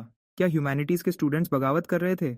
अगली लाइन है, इस पल गिरे हुए पत्ते पतझड़ के ज्ञान से नशे में हैं। यह हुआंग तिंगजियन की एक कविता से है। बिल्कुल, ये फ्रेज एक पत्ता पतझड़ की खबर देता है, असल में हुआनंजी से आता है। हुआंग तिंगजियन उस पुराने रेफरेंस का इस्तेमाल कर रहे हैं, मैंने जवाब दिया। ये कितनी मुश्किल कविता है, उसे ये कैसे पता है? वह ह्यूमैनिटीज में भी स्ट्रांग है। ये बंदा सच में सब कुछ जानता है। वह लानती, वह अब से ऑफिशियली मेरा आइडल है। मैंने आगे कहा, मैं लैंग्वेज आर्ट्स में खस स्ट्रांग नहीं हूँ, लेकिन क्लासिकल पोएट्री के बारे में मुझे थोड़ा बहुत पता है। आखिर मैंने अपनी जिंदगी में हजारों लव लेटर्स लिखे हैं। स्टेला और आइरिस साथ में स्ट्रीम देख रही थी। जैसे ही स्टेला ने यह सुना उसका चेहरा पीला पड़ गया। हजारों लव लेटर्स, और उसे एक भी नहीं मिला था। आइरिस का हाल भी कुछ खास अच्छा नहीं था, तो वह भी हजारों में से एक थी, और उसने तो इस बात पर अपने दिल को थोड़ी देर के लिए खुश होने भी दिया था। आइरिस, क्या कोल सच में एक प्लेयर है? स्टेला ने पूछा। आइरिस चुप हो गई। क्या यह पूछने की जरूरत थी, लेकिन उसने फिर भी अपनी दोस्त के लिए पूरी कोशिश की। तुम जानती हो कोल कैसे बात करता है? वह बस दिखावा कर रहा है। हजारों लव लेटर्स, अगर वह हर दिन एक लिखता तो उसको सालों लग जाते। ये हो नहीं सकता। सही कहा, स्टेला ने सर हिलाया। सच कहूं तो मुझे पता ही नहीं था कि वह इतना अच्छा है। मैं उनमें से एक भी सवाल हल नहीं कर पाई और उसने हर एक का जवाब दिया, और मैं यहाँ उसे कई दिनों तक पढ़ा रही थी। मैं शर्म से मर सकती हूँ। इस तरह देखो, उसके पास पहले से ही यूनिवर्सिटी लेवल का ज्ञान है, और वह वहाँ सब्र से बैठा तुम्हें हाई स्कूल का मटेरियल समझाते हुए सुन रहा था। यह बताता है कि वह कितनी परवाह करता है। आइरिस को पता ही नहीं चला कि वह मेरी तरफ से सफाई कैसे देने लगी, लेकिन स्टेला का चेहरा खुशी से खिल उठा। क्या सच में ऐसा ही था? उसने उन 2 हफ्तों को याद किया जो मेरे साथ बिताए थे, और उसे बस मिठास महसूस हुई मुझे स्क्रीन पर देखते हुए। उसकी आंखों से तो जैसे यह छलक रहा था। वह कमाल का है। मैं सोचती हूँ उसके लव लेटर्स में क्या लिखा होता होगा। मैंने स्टेशन का प्रॉम्प्ट्स देने का इंतजार करना छोड़ दिया और खुद ही कमेंट्स के साथ बातें करने लगा। हाँ, मैंने अभी थोड़ा ज़्यादा बोल दिया होगा। मेरी अट्रैक्टिवनेस के लेवल पर लोग मेरे पीछे आते हैं, मैं उनके पीछे नहीं। जिस लड़की को मुझसे लव लेटर मिलता है वो कोई आम इंसान नहीं होती। बताओ बताओ, किन लड़कियों को सच में मिला है? रोमांटिक गॉसिप हमेशा सबसे दिलचस्प कंटेंट होता था, प्लीडिंग से भरी स्क्रीन देखकर। मैं उन्हें निराश नहीं करने वाला था। ये तब की बात है जब मैंने मिडिल स्कूल शुरू किया था। कुछ ऐसा जो मुझे ठीक से पता नहीं था कि क्या है उसकी पहली हलचल। मुझे बस इतना पता था, अगर मैं किसी ऐसी लड़की को जीत सकता हूँ जिसे कोई और नहीं जीत सकता, तो क्या यह साबित नहीं करेगा कि मैं कुछ खास हूँ? तो मैंने अपनी चाल चली। और क्या हुआ? क्या वह स्कूल की ब्यूटी क्वीन थी? स्कूल ब्यूटी क्वीन, तुम मुझे सच में कम समझ रही हो। पूरे टीएन हाई में मैं कॉन्फिडेंस से कह सकता हूँ कोई लड़की उससे ज्यादा खूबसूरत नहीं थी, और किसी की भी उससे ज्यादा प्रेजेंस नहीं थी। तो क्या तुमने उसे जीत लिया? मैंने अपने होंठों को मुस्कुराहट में मोड़ दिया, बिल्कुल शांत रहते हुए, और पूरे कॉन्फिडेंस से आगे बढ़ा। मैं 12 साल का था। एक लाइन, साफ पानी से निकलता कमल, खूबसूरत, बिना किसी सजावट के, और वह पूरी तरह से बेचारी उसमें खो गई। ऐसा हो ही नहीं सकता। सच में वह बस ऐसे ही काम कर गया। क्या क्लासिकल पोएट्री सच में इतनी पावरफुल होती है? तुम झूठ बोल रहे हो। मैंने बिल्कुल वही लाइन ट्राई की थी और कुछ नहीं मिला। तुम समझते नहीं हो। मैंने एक कैरेक्टर बदल दिया था। मैंने उसका नाम उस लाइन के अंदर ही छुपा दिया था, उसे उसके अपने नाम का मतलब दिखाते हुए। मेरे जैसे अटेंटिव, टैलेंटेड और अच्छे दिखने वाले के साथ वह कैसे मना कर सकती थी? मैं सच में टीएन हाई से हूँ, हम एक ही मिडिल स्कूल में भी थे। कोल, क्या तुम आइरिस लिन की बात कर रहे हो? मैं भी टीएनआई नंबर 1 में गया था। जैसा मुझे याद है, आइरिस लिन ने मिडिल स्कूल में कभी किसी को डेट नहीं किया। वह पढ़ाई में डूब गई थी और थोड़े टाइम बाद मुश्किल से दिखती थी। कमेंट्स को चीज़ें जोड़ते हुए देखकर मैं जानता था कि मैं पकड़ा जाने वाला हूँ। मैंने जल्दी से टियनहाई टीवी के क्यू से अगला कमेंट उठाया। वह सब अब पुरानी बात हो गई है। जवानी के एहसास हवा की तरह उड़ जाते हैं। चलो देखते हैं स्ट्रीम में हमारे लिए और क्या दिलचस्प सवाल हैं। वापस स्टेला के घर पर स्टेला ने आइरिस की तरफ देखा। उसकी आंखों में पूरा कन्फ्यूजन था। आइरिस, तुम और कोल मिडिल स्कूल में एक दूसरे को पसंद करते थे?